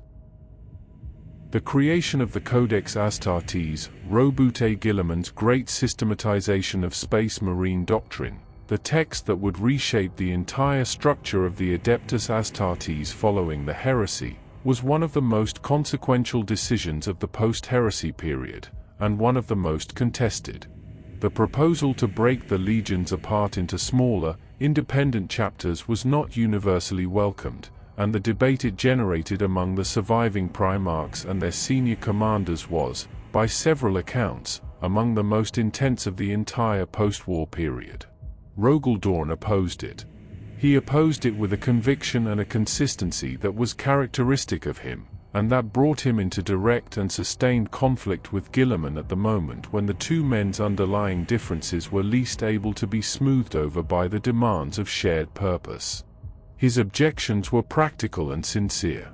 The legions, in their current form, represented a concentration of military capability that the Imperium's enemies, now more numerous and more empowered than they had been before the heresy, would not fail to test. To divide that capability into smaller units, each chapter limited to 1,000 warriors, was to accept a structural reduction in the Imperium's capacity to respond to the largest threats it faced. The mathematics was straightforward. Fewer warriors in any given unified force meant a reduced capacity for the kind of sustained large-scale operations that the heresy had demonstrated were sometimes necessary. The debate was, in part, also personal. A continuation of the long low friction between Dorn and Guilliman that had been present since the Great Crusade and that the stresses of the post-heresy period had done nothing to reduce. Dorn did not concede easily. He was not built for easy concession. And Guilliman's manner, systematic, confident, institutionally authoritative in the way that only a man who has already thought through all the implications can be, was precisely the manner most likely to provoke in Dorn the particular stubbornness that had frustrated his brothers across a lifetime. He eventually accepted the second founding. He was outvoted, outmaneuvered, and as subsequent history would suggest, not entirely wrong in his concerns. But he accepted it, because the alternative was a schism that would have caused more damage than the policy he opposed. He swallowed it, as he had learned to swallow many things. Completely, and without visible complaint, and at a cost he did not discuss. There are events in the history of the imperial fists that are spoken of differently from the others. Not with the pride of remembered victory, nor with the measured acknowledgement of instructive defeat, but with something quieter and more complicated. The Iron Cage is one of these events. It is not celebrated. It is not entirely condemned. It is remembered, with a seriousness that suggests the Legion understands what it represents without having fully resolved what to make of it. Perturabo set the trap deliberately and with great care. He constructed a fortification on the demon world of Sebastus IV. A position that, by its design, simultaneously offered an irresistible provocation to Rogal Dorn and a killing ground of extraordinary sophistication for any force that entered it. He called it the Eternal Fortress, and he made certain that word of it reached Dorn, because he understood his former brother well enough to know what Dorn would do when it did. Dorn walked into it. He took the Imperial fists into the Eternal Fortress, and what followed was a battle of attrition conducted in conditions that Perturabo had designed specifically to negate every advantage the Imperial fists possessed and to expose every vulnerability their particular character created. The fortification was a maze of kill zones and pre-registered firing lines. The ground favored the defender absolutely. The Iron Warriors, who had fought and survived the grinding horror of the worst campaigns of the Great Crusade, were formidable opponents in any circumstances. In circumstances of their own choosing, on ground they had prepared, they were devastating. The Imperial fists fought and bled, and refused to retreat, because retreating was not something they had been built to do. They held, at terrible cost, for longer than any other legion might have managed. They were eventually extracted by the Ultramarines. Guilliman's intervention, which saved them from destruction and which carried with it a humiliation that the Imperial fists have never entirely processed. What had driven Dorn into that trap was not strategic logic. It was the accumulated weight of everything he had been carrying since the Siege of Terra. The guilt, the grief, the unfocused need for a confrontation that felt, in some way, commensurate with what he felt. Perturabo had given him exactly what he needed, and exactly what would hurt him most. That was the trap's true genius. It was not designed to kill the Imperial fists. It was designed to hurt Rogal Dorn in the place that was already wounded. It succeeded. And Dorn, who had spent a lifetime never being successfully deceived by an enemy's preparation, had not seen it until he was already inside it. Among the cultural traditions of the Imperial fists, few are more difficult for outsiders to understand than the Pain Glove. And few, upon reflection, are more revealing of the Legion's deepest self-understanding. The Pain Glove is exactly what its name suggests. A device that delivers pain. Directly, systematically, without the complication of injury or the narrative context of combat. It is used by the Imperial fists as a tool of meditation and reflection, a means by which a warrior can subject himself to the kind of sustained, undeniable physical experience that has the effect, for beings of transhuman resilience whose nervous systems might otherwise have learned to manage ordinary discomfort with too little conscious engagement, of enforcing genuine presence. It is impossible to be elsewhere, mentally or emotionally, in the Pain Glove. It demands complete attention, in the manner that only extreme sensation can. Its origins are connected to Dorn, and to the particular guilt and self-examination that defined the post-heresy period of his life. It is an institutionalization of the impulse that had driven him to the Liturgy of Steel. The belief that suffering, consciously entered into and consciously endured, was a means of reckoning with failure that the purely intellectual processes of analysis and reflection could not fully provide.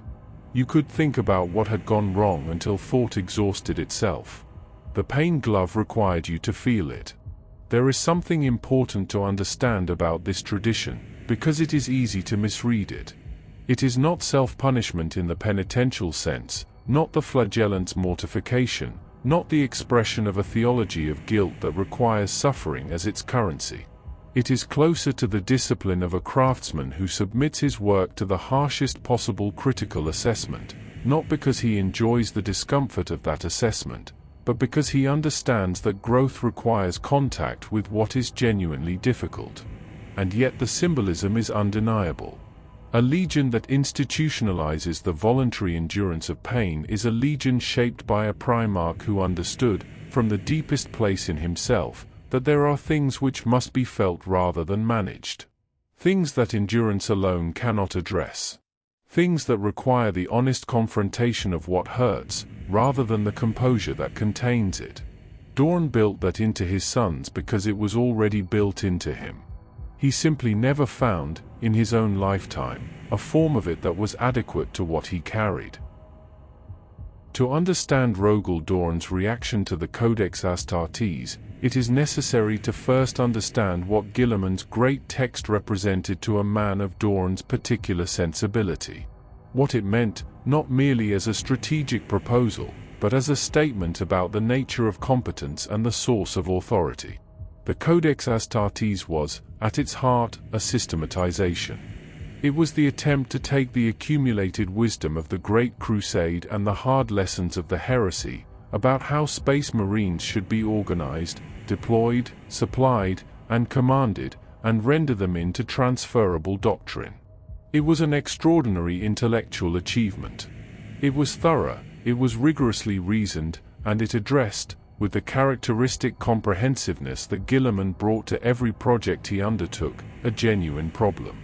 The lack of standardized practice across legions that had, in their diversity of approach, created vulnerabilities that the heresy had exposed.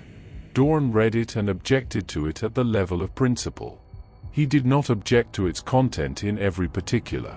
Several of its recommendations aligned with his own views on organization and logistics.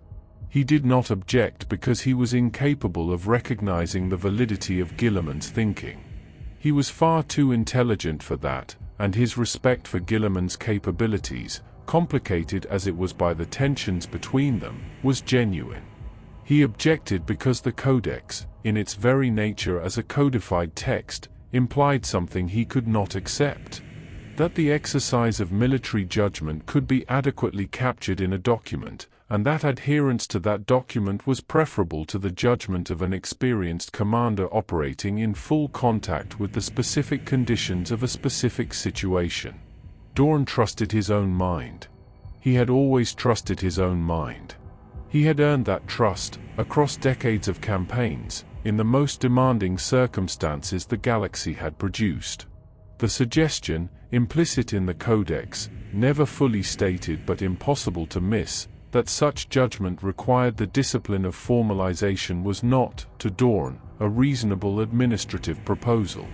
It was a critique, and it landed accordingly. The conflict between Rogal Dorn and Roboute Guilliman over the Codex Astartes was the most open and sustained disagreement of Dorn's life.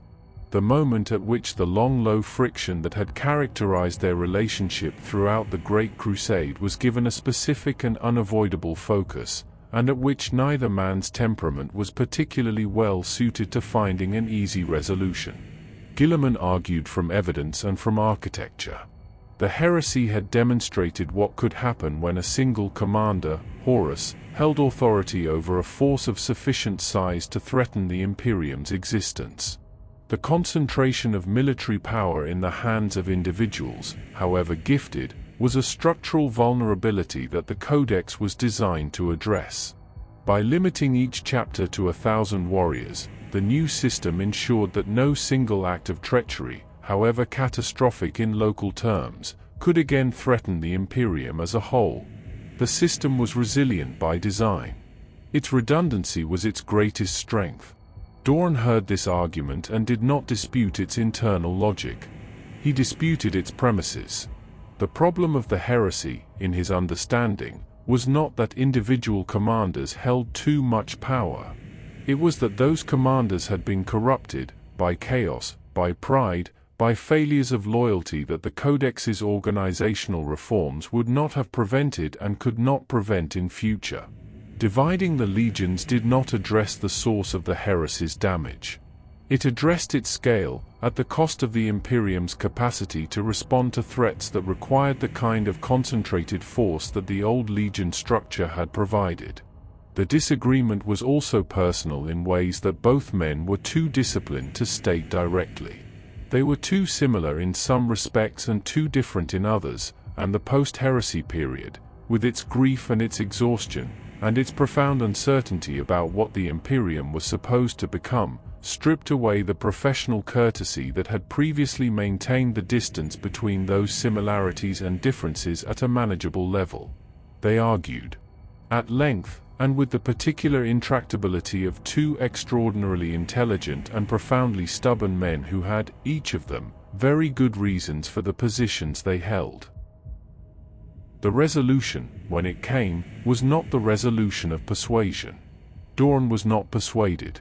He was not presented with an argument that he had not considered, or a piece of evidence that overturned his objections, or a reframing of the question that revealed his position to have been based on a misunderstanding.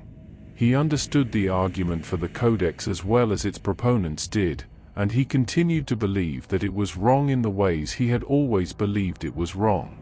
What changed was not his assessment of the policy. It was his assessment of what his continued resistance was costing. Dorn was a man who thought in terms of the survival of the whole. His entire career had been organized around the principle that the security of the broader system, the Imperium, humanity, was the paramount consideration against which all others were weighed. He had held to this principle when it was comfortable and when it was not, when it aligned with his preferences and when it required him to absorb costs he found genuinely painful. It was not an abstract commitment. It was the thing he actually believed, and had ordered his entire life around. And when he looked at the situation clearly, when he set aside the frustration and the personal dimension of the conflict with Guilliman, and applied to the question the same analytical rigor he would have applied to a strategic problem, what he saw was this: that his continued, public opposition to the Codex was fracturing the post-heresy coalition at a moment when that coalition could not afford fracture. That the schism his resistance was generating was more damaging to the Imperium's long-term resilience than the policy he was resisting. That the same principle which had governed everything else he had ever done required him, in this instance, to lose. He accepted the Codex. He did so without ceremony, without the retraction of his objections, and without the performance of a conversion he had not experienced. He simply stopped fighting it. He turned his attention to what the acceptance required of him, and he attended to that with the same thoroughness he had always brought to everything. The loss cost him considerably. He paid it anyway. It was the kind of thing he did. The division of the Imperial Fists into successor chapters under the Second Founding was, in formal terms, an administrative act. The implementation of a policy that had been debated, decided, and codified. In practical terms, it was something that no administrative language is entirely adequate to describe. Dorn presided over the breaking of his legion. He stood, as the Primarch, at the point of origin of everything the Imperial Fists had been, of the culture that had accumulated across a century of campaigns, the traditions that had been built in the particular crucible of the Legion's experience, the bonds between warriors who had trained together and fought together and held the walls of Terra together against an enemy that should have destroyed them. He had built this. Not alone. No institution is built by one person alone, but the Imperial Fists were, more than most legions, a direct expression of their Primarch's character, shaped in his image, continuous with his values in ways that went beyond gene seed and doctrine to something closer to identity itself. And he broke it apart. Not because he wanted to. Not because he believed it was right. Because the Imperium required it, and because the Imperium's requirement was the thing he served above his own preferences, and that had always been the thing he served above his own preferences, and he was not going to change that now, simply because the cost was higher than it had ever been before. The Imperial Fists were divided. The Black Templars went one way, the Crimson Fists another, and other successors beyond them. Each taking a piece of what had been whole and making of it something new, something that would develop its own identity across the centuries to follow, carrying the inheritance of the Legion in forms that Dorn could not fully anticipate. What remained was the Imperial Fists as a chapter. Smaller, shaped by the Codex, the Phalanx still their home, and Dorn's sons still their core. Diminished in scale. Undiminished in what mattered. Whether Dorn allowed himself to feel what that moment cost him is not recorded. It is the kind of thing he would have felt privately, if at all. But it cost him. Everything that mattered always did. There is a point in the life of certain figures who have lived long enough, and carried enough, and seen enough of what they have built tested against what the universe actually is, where the nature of their activity shifts in a way that is difficult to articulate but impossible to miss. They are still doing what they have always done. The actions are the same. The competence is the same. But the motivation has changed, or rather, has revealed a layer beneath the layer that was previously visible, and what is now visible is something rawer and more personal than strategic necessity. Rogal Dorn's final campaigns had this quality. He continued to fight. He continued to lead the Imperial Fists into the field with the same methodical competence that had defined every campaign of his life, to plan with the same rigor, to execute with the same thorough professionalism that his sons had come to regard as inseparable from what it meant to serve under him. The campaigns of his final years addressed genuine strategic threats. The borders of the Imperium in the post-heresy period were fractious and contested, the enemies of humanity no less numerous and no less dangerous than they had been before the Siege of Terra. But those who served closest to him in this period, the senior officers and veterans who had known him long enough to read the texture of his silences, who understood the difference between Dorn-focused and Dorn-driven, spoke of something in his manner that had not been there before. A quality of forward momentum that exceeded the demands of the strategic situation. A willingness to place himself at the point of greatest danger, not recklessly, not in ways that abandoned his responsibilities to his legion, but consistently, as though the calculus of personal risk that any commander must make had been quietly adjusted in ways that only he was fully aware of. He was not seeking death, or not only that. He was seeking something harder to name. The feeling, perhaps, that what he was giving was commensurate with what he owed. That the accounting, which he kept privately and rigorously in the way that he kept all accounts, was moving in the right direction. That each campaign concluded brought him marginally closer to a balance he was not certain he would live to achieve. Atonement is a word that sits uncomfortably with a man of Dorn's temperament. He was not given to theological thinking, and the vocabulary of guilt and redemption sat uneasily with his practical, structural understanding of cause and consequence. But the concept, stripped of its theological clothing, describes accurately what these final years were in function if not in name. He was paying a debt that he had decided, in his private accounting, was owed. He paid it in the only currency he had ever truly had. He paid it in service, and in blood, and in the complete and unrelenting application of himself to the work that remained. The last campaign of Rogal Dorn's life was not, by the standards of the Great Crusade or the Siege of Terra, a battle of extraordinary scale. It was not the defense of a world of singular importance, or the reduction of a fortification that had resisted every previous approach, or the kind of pivotal engagement around which histories organized themselves. It was a void action, an assault on a chaos war fleet, conducted with the resources available, against an enemy that was dangerous but not unprecedented. In this, there is something that feels entirely characteristic. Rogal Dorn's most consequential work had so often been the unglamorous kind. The preparation that made other victories possible, the logistics that sustained campaigns whose glory accrued to other names, the fortifications that held so effectively that the battles expected never materialized and were therefore never recorded. It is fitting, in a way that may be coincidence or may be something more, that his final act was similarly unspectacular in its strategic context. Not a legendary last stand. Not a mythic confrontation that the Imperium would build temples around. A mission. A necessary thing that needed to be done. He boarded the enemy fleet personally. This, too, is characteristic. The same quality of personal engagement that had driven him to lead the boarding action on the Vengeful Spirit, the same understanding that there are moments when authority cannot remain at a remove, when the thing that is required is the direct application of everything one is, in the place where it is most needed. What happened in the final engagement is not recorded with the clarity that history would prefer. The accounts are fragmentary, shaped by the chaos of close-quarters void combat and the limited perspective of any individual witness. What is known is the outcome. The Chaos Warfleet was defeated, the threat it posed was ended, and Rogal Dorn did not return from the action that concluded it.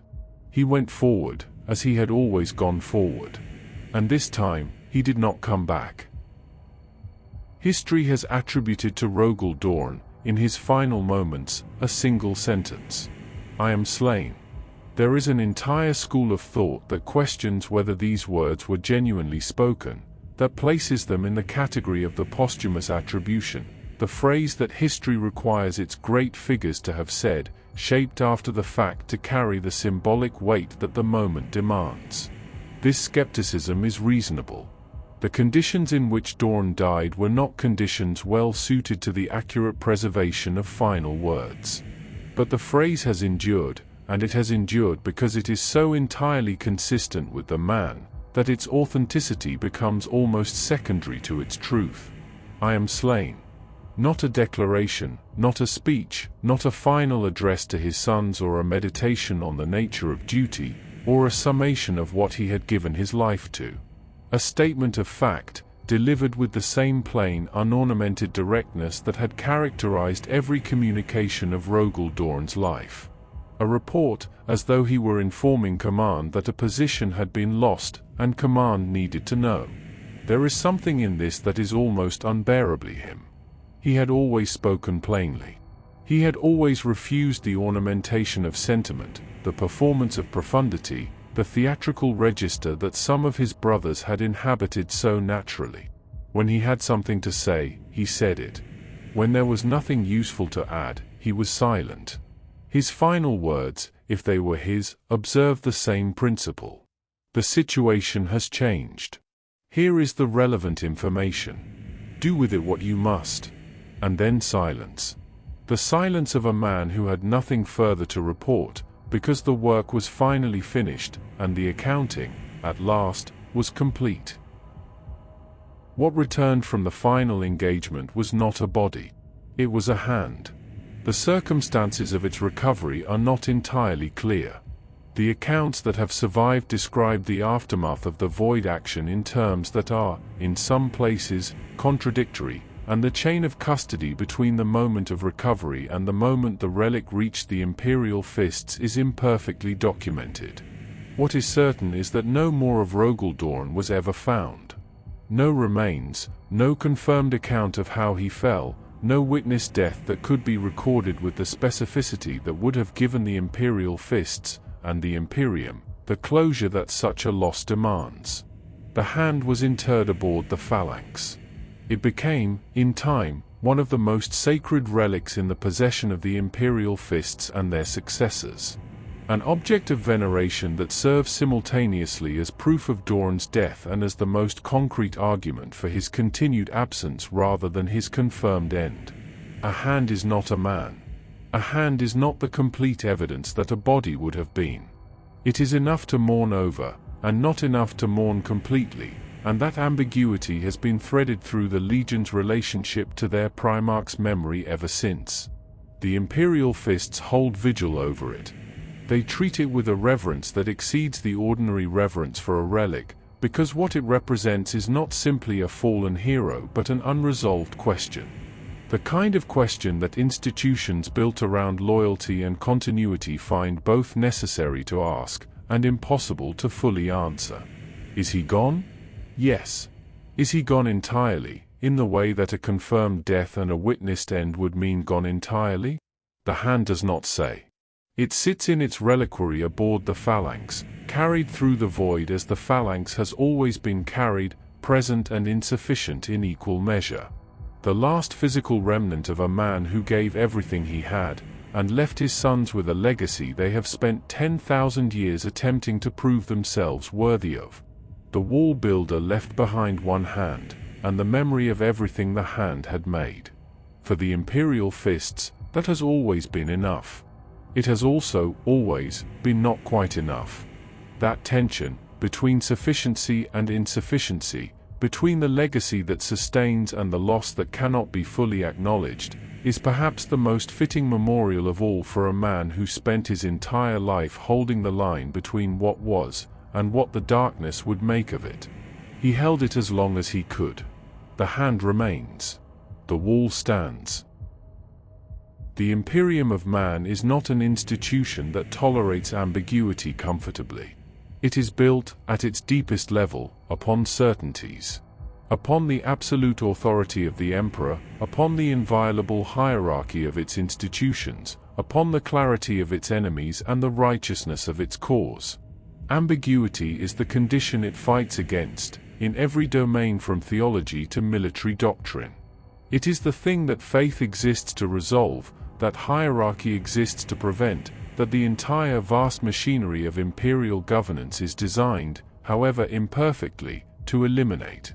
And yet at the heart of the Imperial Fist's most sacred history sits an ambiguity that 10,000 years of institutional effort have not been able to resolve. The death of Rogal Dorn is not confirmed. It is inferred, from the evidence of a hand and the absence of everything else, and inference is not the same as certainty, and certainty is what the Imperium prefers. The fragmentary nature of the accounts from his final engagement is not, in itself, remarkable. Void combat is chaotic by nature, and the conditions of that particular action were sufficiently extreme that incomplete records are entirely explicable. What is more difficult to explain, or rather, what has generated more sustained attention than the simple gaps in the record, is the pattern of what is missing. The accounts agree on the outcome of the engagement.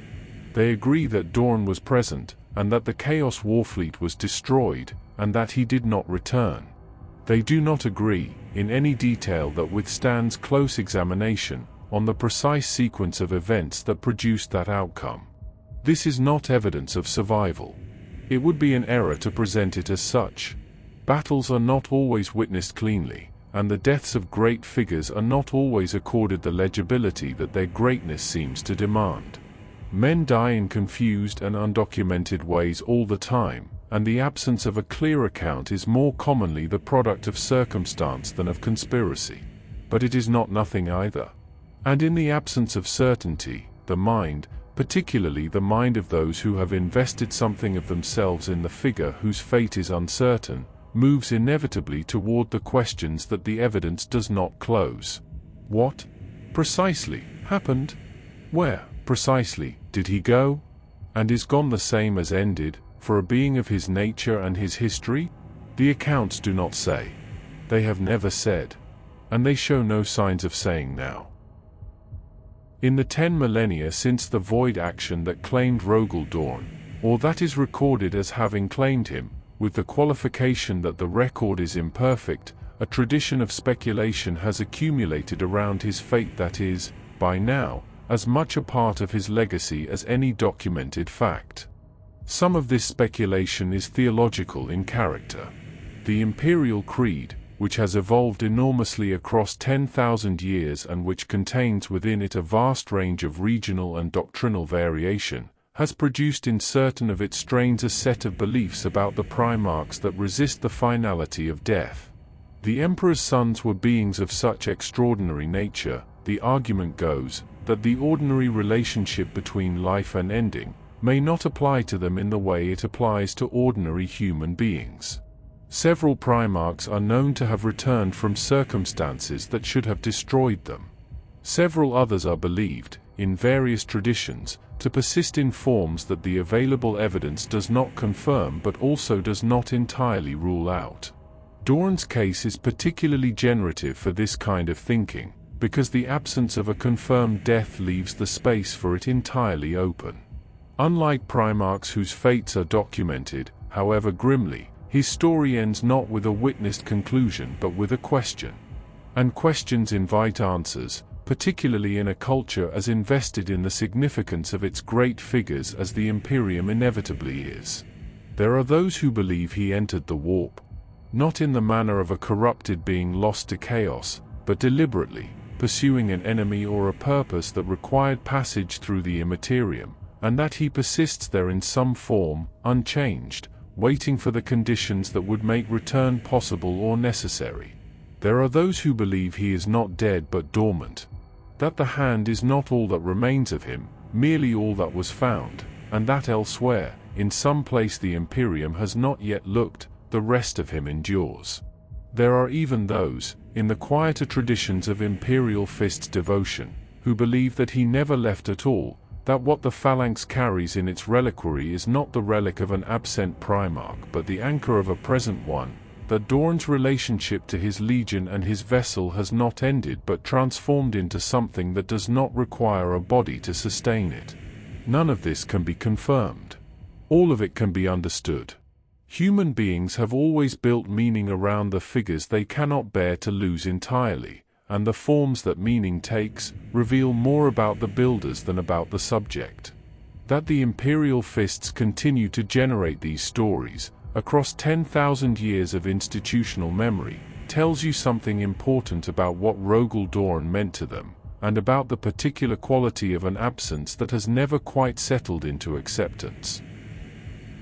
Beyond the traditions of popular speculation, beyond the theological frameworks that the Imperial Creed has developed around the fates of the Primarchs, there exists in the broader lore of the Imperium a subtext that is quieter and more careful than outright assertion, a pattern of implication and suggestion that stops short of claiming Dorn survived, but that stops equally short of confirming he did not. It is present in the way that certain imperial documents of high classification refer to the Primarchs not in the past tense that historical record demands, but in forms of language that resist clear temporal assignment. It is present in the traditions of the imperial fists themselves, in the way the chapter maintains its vigil over the hand not with the finality of a funeral rite but with the attentiveness of a watch, as though what is being guarded is not a relic but a presence. It is present in the broader context of the setting's relationship to its lost Primarchs. A universe in which Gilliman has returned, in which Lionel Johnson has re-emerged from his long sleep, in which the category of Primarchs believed lost has proven, at least in some instances, to be more permeable than certainty would prefer. Dorn fits this pattern with a neatness that may be coincidence, or may reflect something about the logic of his story that its tellers have always understood. He is a figure whose narrative arc does not feel complete. The wall builder who never saw his greatest work, the Imperium's long survival, secured beyond immediate threat. The father who broke his legion and accepted terms he disagreed with and bore burdens he never distributed, and who departed before the question of whether all of it was worth it, had received any kind of answer. Stories like this have a quality that resists simple closure. They leave something unresolved, not through carelessness but through the structural logic of what they are about. Figures who gave more than they received, whose accounting was never balanced, whose departure feels less like an ending than like an interruption. The Imperium of the 41st millennium is a darker and more desperate place than the one Rogal Dorn fought to build. Its walls are cracked. Its institutions are strained. The enemies pressing against it are more numerous and more powerful than at any point in its history. If there were ever a moment that called for the return of the Praetorian of Terra, the defender, the builder, the man who looked at an insufficient wall and set himself, without hesitation, to the work of making it sufficient, it is arguably now. Whether that call will be answered is a question the law has not answered, and may never answer. The ambiguity is, perhaps, the point. A figure who might return is a figure who continues to mean something, whose relevance to the present is not exhausted by the past. Rogal Dorn, in his possible survival, remains an active presence in the imagination of the Imperium. A potential. A held breath. The vigil continues. The hand rests in its reliquary aboard the phalanx. And somewhere in the vast darkness of the galaxy, the question persists, unanswered and alive. Is the wall still standing? The legacy of a great figure is rarely singular. It distributes itself across multiple registers. The institutional, the cultural, the theological.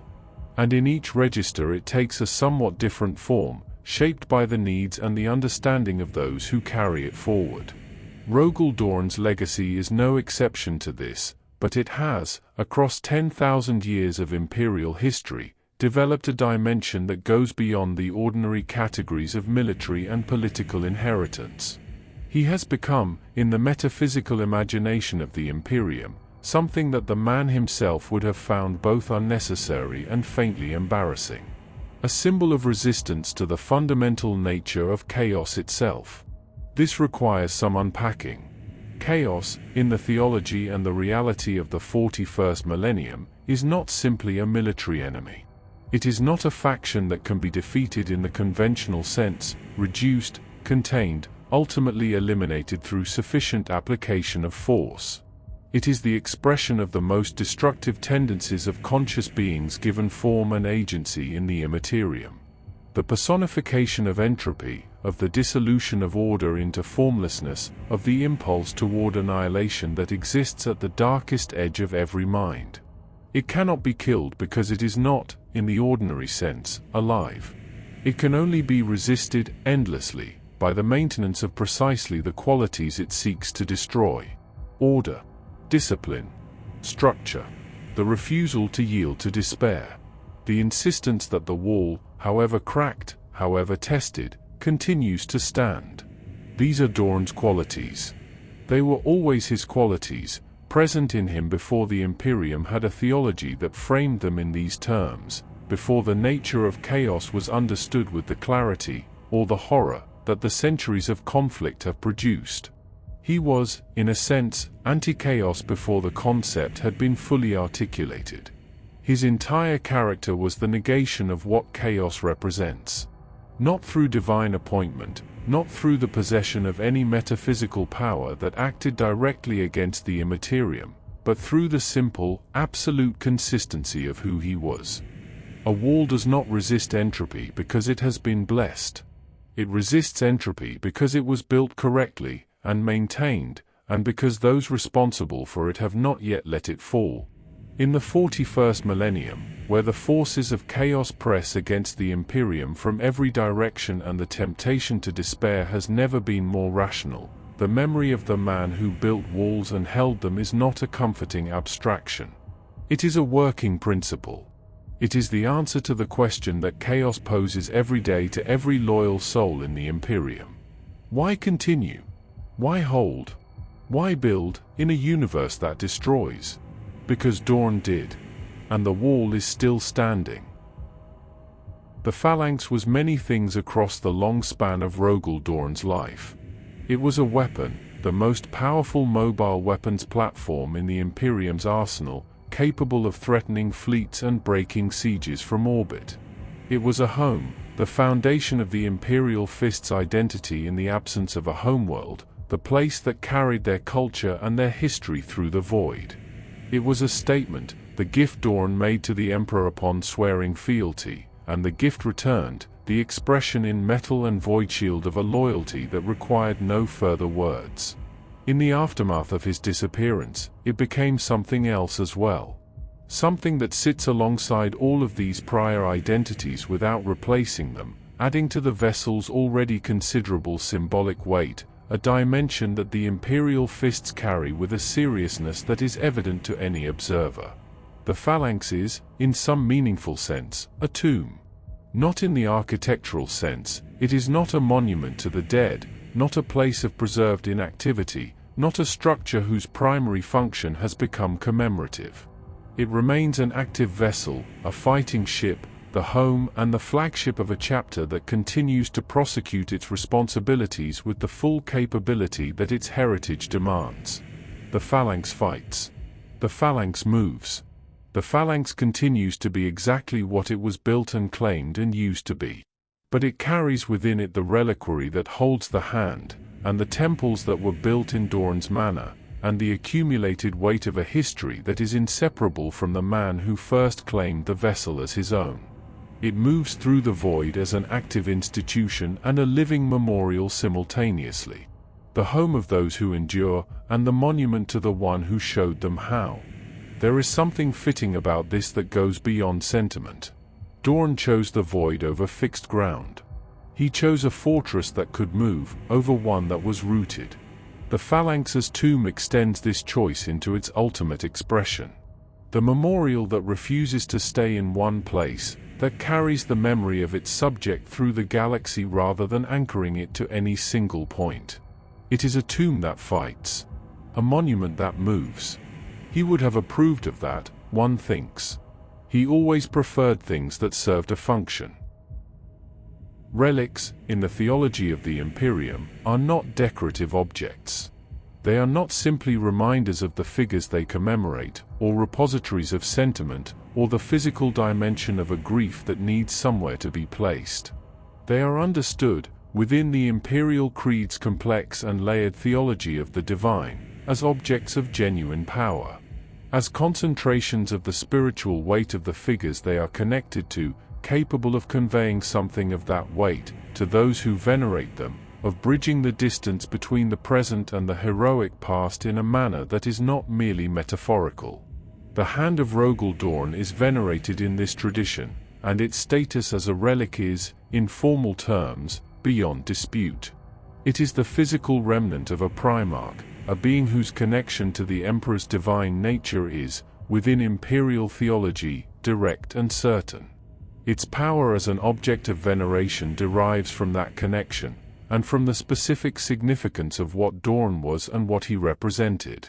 But the hand carries a meaning that goes beyond the standard logic of relics, and it derives from the particular nature of what the hand is. Not merely a remnant, but a specifically chosen remnant, in the sense that it is what was recovered when everything else was not. A hand is the instrument of making. It is what builds, what shapes, what lays stone upon stone and draws the line that marks the boundary between what is protected and what is not. To lose the hand is to lose the primary tool, the part of the builder that most directly expressed the builder's purpose. And to preserve only the hand, when nothing else has been preserved, is to hold on to the making without the maker. To have the instrument of creation without the consciousness that directed it. The imperial fists hold the hand of their father and continue his work with their own.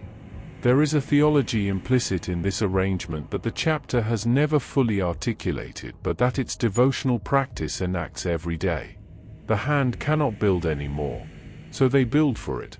The hand cannot hold the wall, so they hold the wall in its name. The relic is not a conclusion. It is a commission. There is a question, asked in various forms across the cultures and the devotional traditions of the imperial fists and their successor chapters, that functions less as a question in the ordinary sense and more as a kind of ritual orientation, a way of locating oneself in relation to the heritage and the obligation that the chapter exists to embody. Who stands at the wall? The answer, in its simplest form, is the imperial fists. They stand at the wall. They have always stood at the wall. The wall is what they are for. But the question rewards examination beyond its simplest form, because the wall in question is not merely a physical structure, not simply the ramparts of a fortress or the hull of the phalanx or the orbital defenses of a threatened world. The wall, in the deepest sense that the imperial fists understand it, is the boundary between order and dissolution, the line that must be held, continuously and without expectation of relief, against everything in the universe that seeks to erase it. This wall is never fully built. It cannot be completed, because the forces pressing against it never cease, and because the territory behind it is always expanding or contracting, always changing in the ways that living things change, always generating new vulnerabilities that the defender must identify and address. To stand at the wall is not a task with a conclusion. It is a posture, a permanent orientation toward the boundary that must be held, maintained not as a specific assignment but as the fundamental condition of one's existence. Dorn understood this. He had always understood it. His entire philosophy of defense, the idea that a good fortification is never finished, only maintained, that the defender's work is never done, only sustained, finds its most complete expression in this theme. The wall is not built. It is always being built. And the question of who stands at it is not a historical question about who was there before. It is a present tense question, asked every day, requiring a present tense answer. The imperial fists answer it. Their successors answer it. And in answering it, they continue the work of the man who first posed it. Not in words, but in the entire disposition of his life. Who stands at the wall? We do. As he did. As long as the wall requires it. The Imperium of Man is, among other things, a civilization that runs on symbolism. Its institutions are too vast, its population too numerous, its cultural diversity too extreme for any single administrative or ideological framework to hold it together through reason alone. What holds it together, imperfectly, at enormous cost, against odds that become more unfavorable with each passing century, is the shared imaginative vocabulary that the Imperial Creed provides. The Emperor on his throne. The Aquila above every gate. The Primarchs in their roles as saints and archangels, each embodying a specific quality that the faith asks its adherents to recognize and to aspire toward. Within this vocabulary, Rogal Dorn occupies a particular and important place. He is not the most prominent of the Primarchs in the broader Imperial imagination. That position belongs, in most traditions, to figures whose stories are more dramatic, whose endings are more legible, whose symbolic role is easier to express in the simple forms that popular devotion prefers. Dorn's symbolism is quieter and more structural, and requires a certain kind of engagement to fully appreciate. He is the symbol of the thing that is not supposed to be necessary, and always is. Every civilization builds toward a future in which it will be secure, in which the walls will be strong enough, the defenses thorough enough, the enemies reduced enough that the state of permanent vigilance can finally be relaxed. Every civilization discovers, eventually, that this future does not arrive. That the wall always requires tending. That the price of what has been built is the ongoing willingness to defend it. Dorn is the symbol of that willingness. Not the glory of the charge or the inspiration of the speech before battle, but the patient, unglamorous, absolutely necessary willingness to stand at the wall for as long as the wall needs standing at, without recognition, without the relief of a concluded task, without anything beyond the knowledge that what is behind the wall is worth what the standing costs. In a universe as dark and as demanding as the 41st millennium, this is not a minor symbolism. It may be the most important symbolism of all. The one that sustains everything else, that makes possible every other act of imperial heroism and every other expression of imperial endurance, by ensuring that there is still something worth being heroic for, still something left to endure. The Praetorian of Terra. The vigilant. The unyielding one. The man who stood at the wall. There is a quality that the greatest myths share, across every culture that has ever produced them, in every age of human history from the earliest fires to the coldest stars of the 41st millennium. It is not the quality of resolution. Myths are rarely about things that are finished.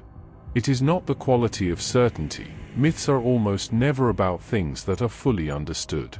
It is the quality of persistence. The sense that what the myth describes is not a completed event, filed away in the archive of the past, but an ongoing condition, something that is still happening, still relevant, still making claims upon the present. Rogal Dorn has become this kind of myth.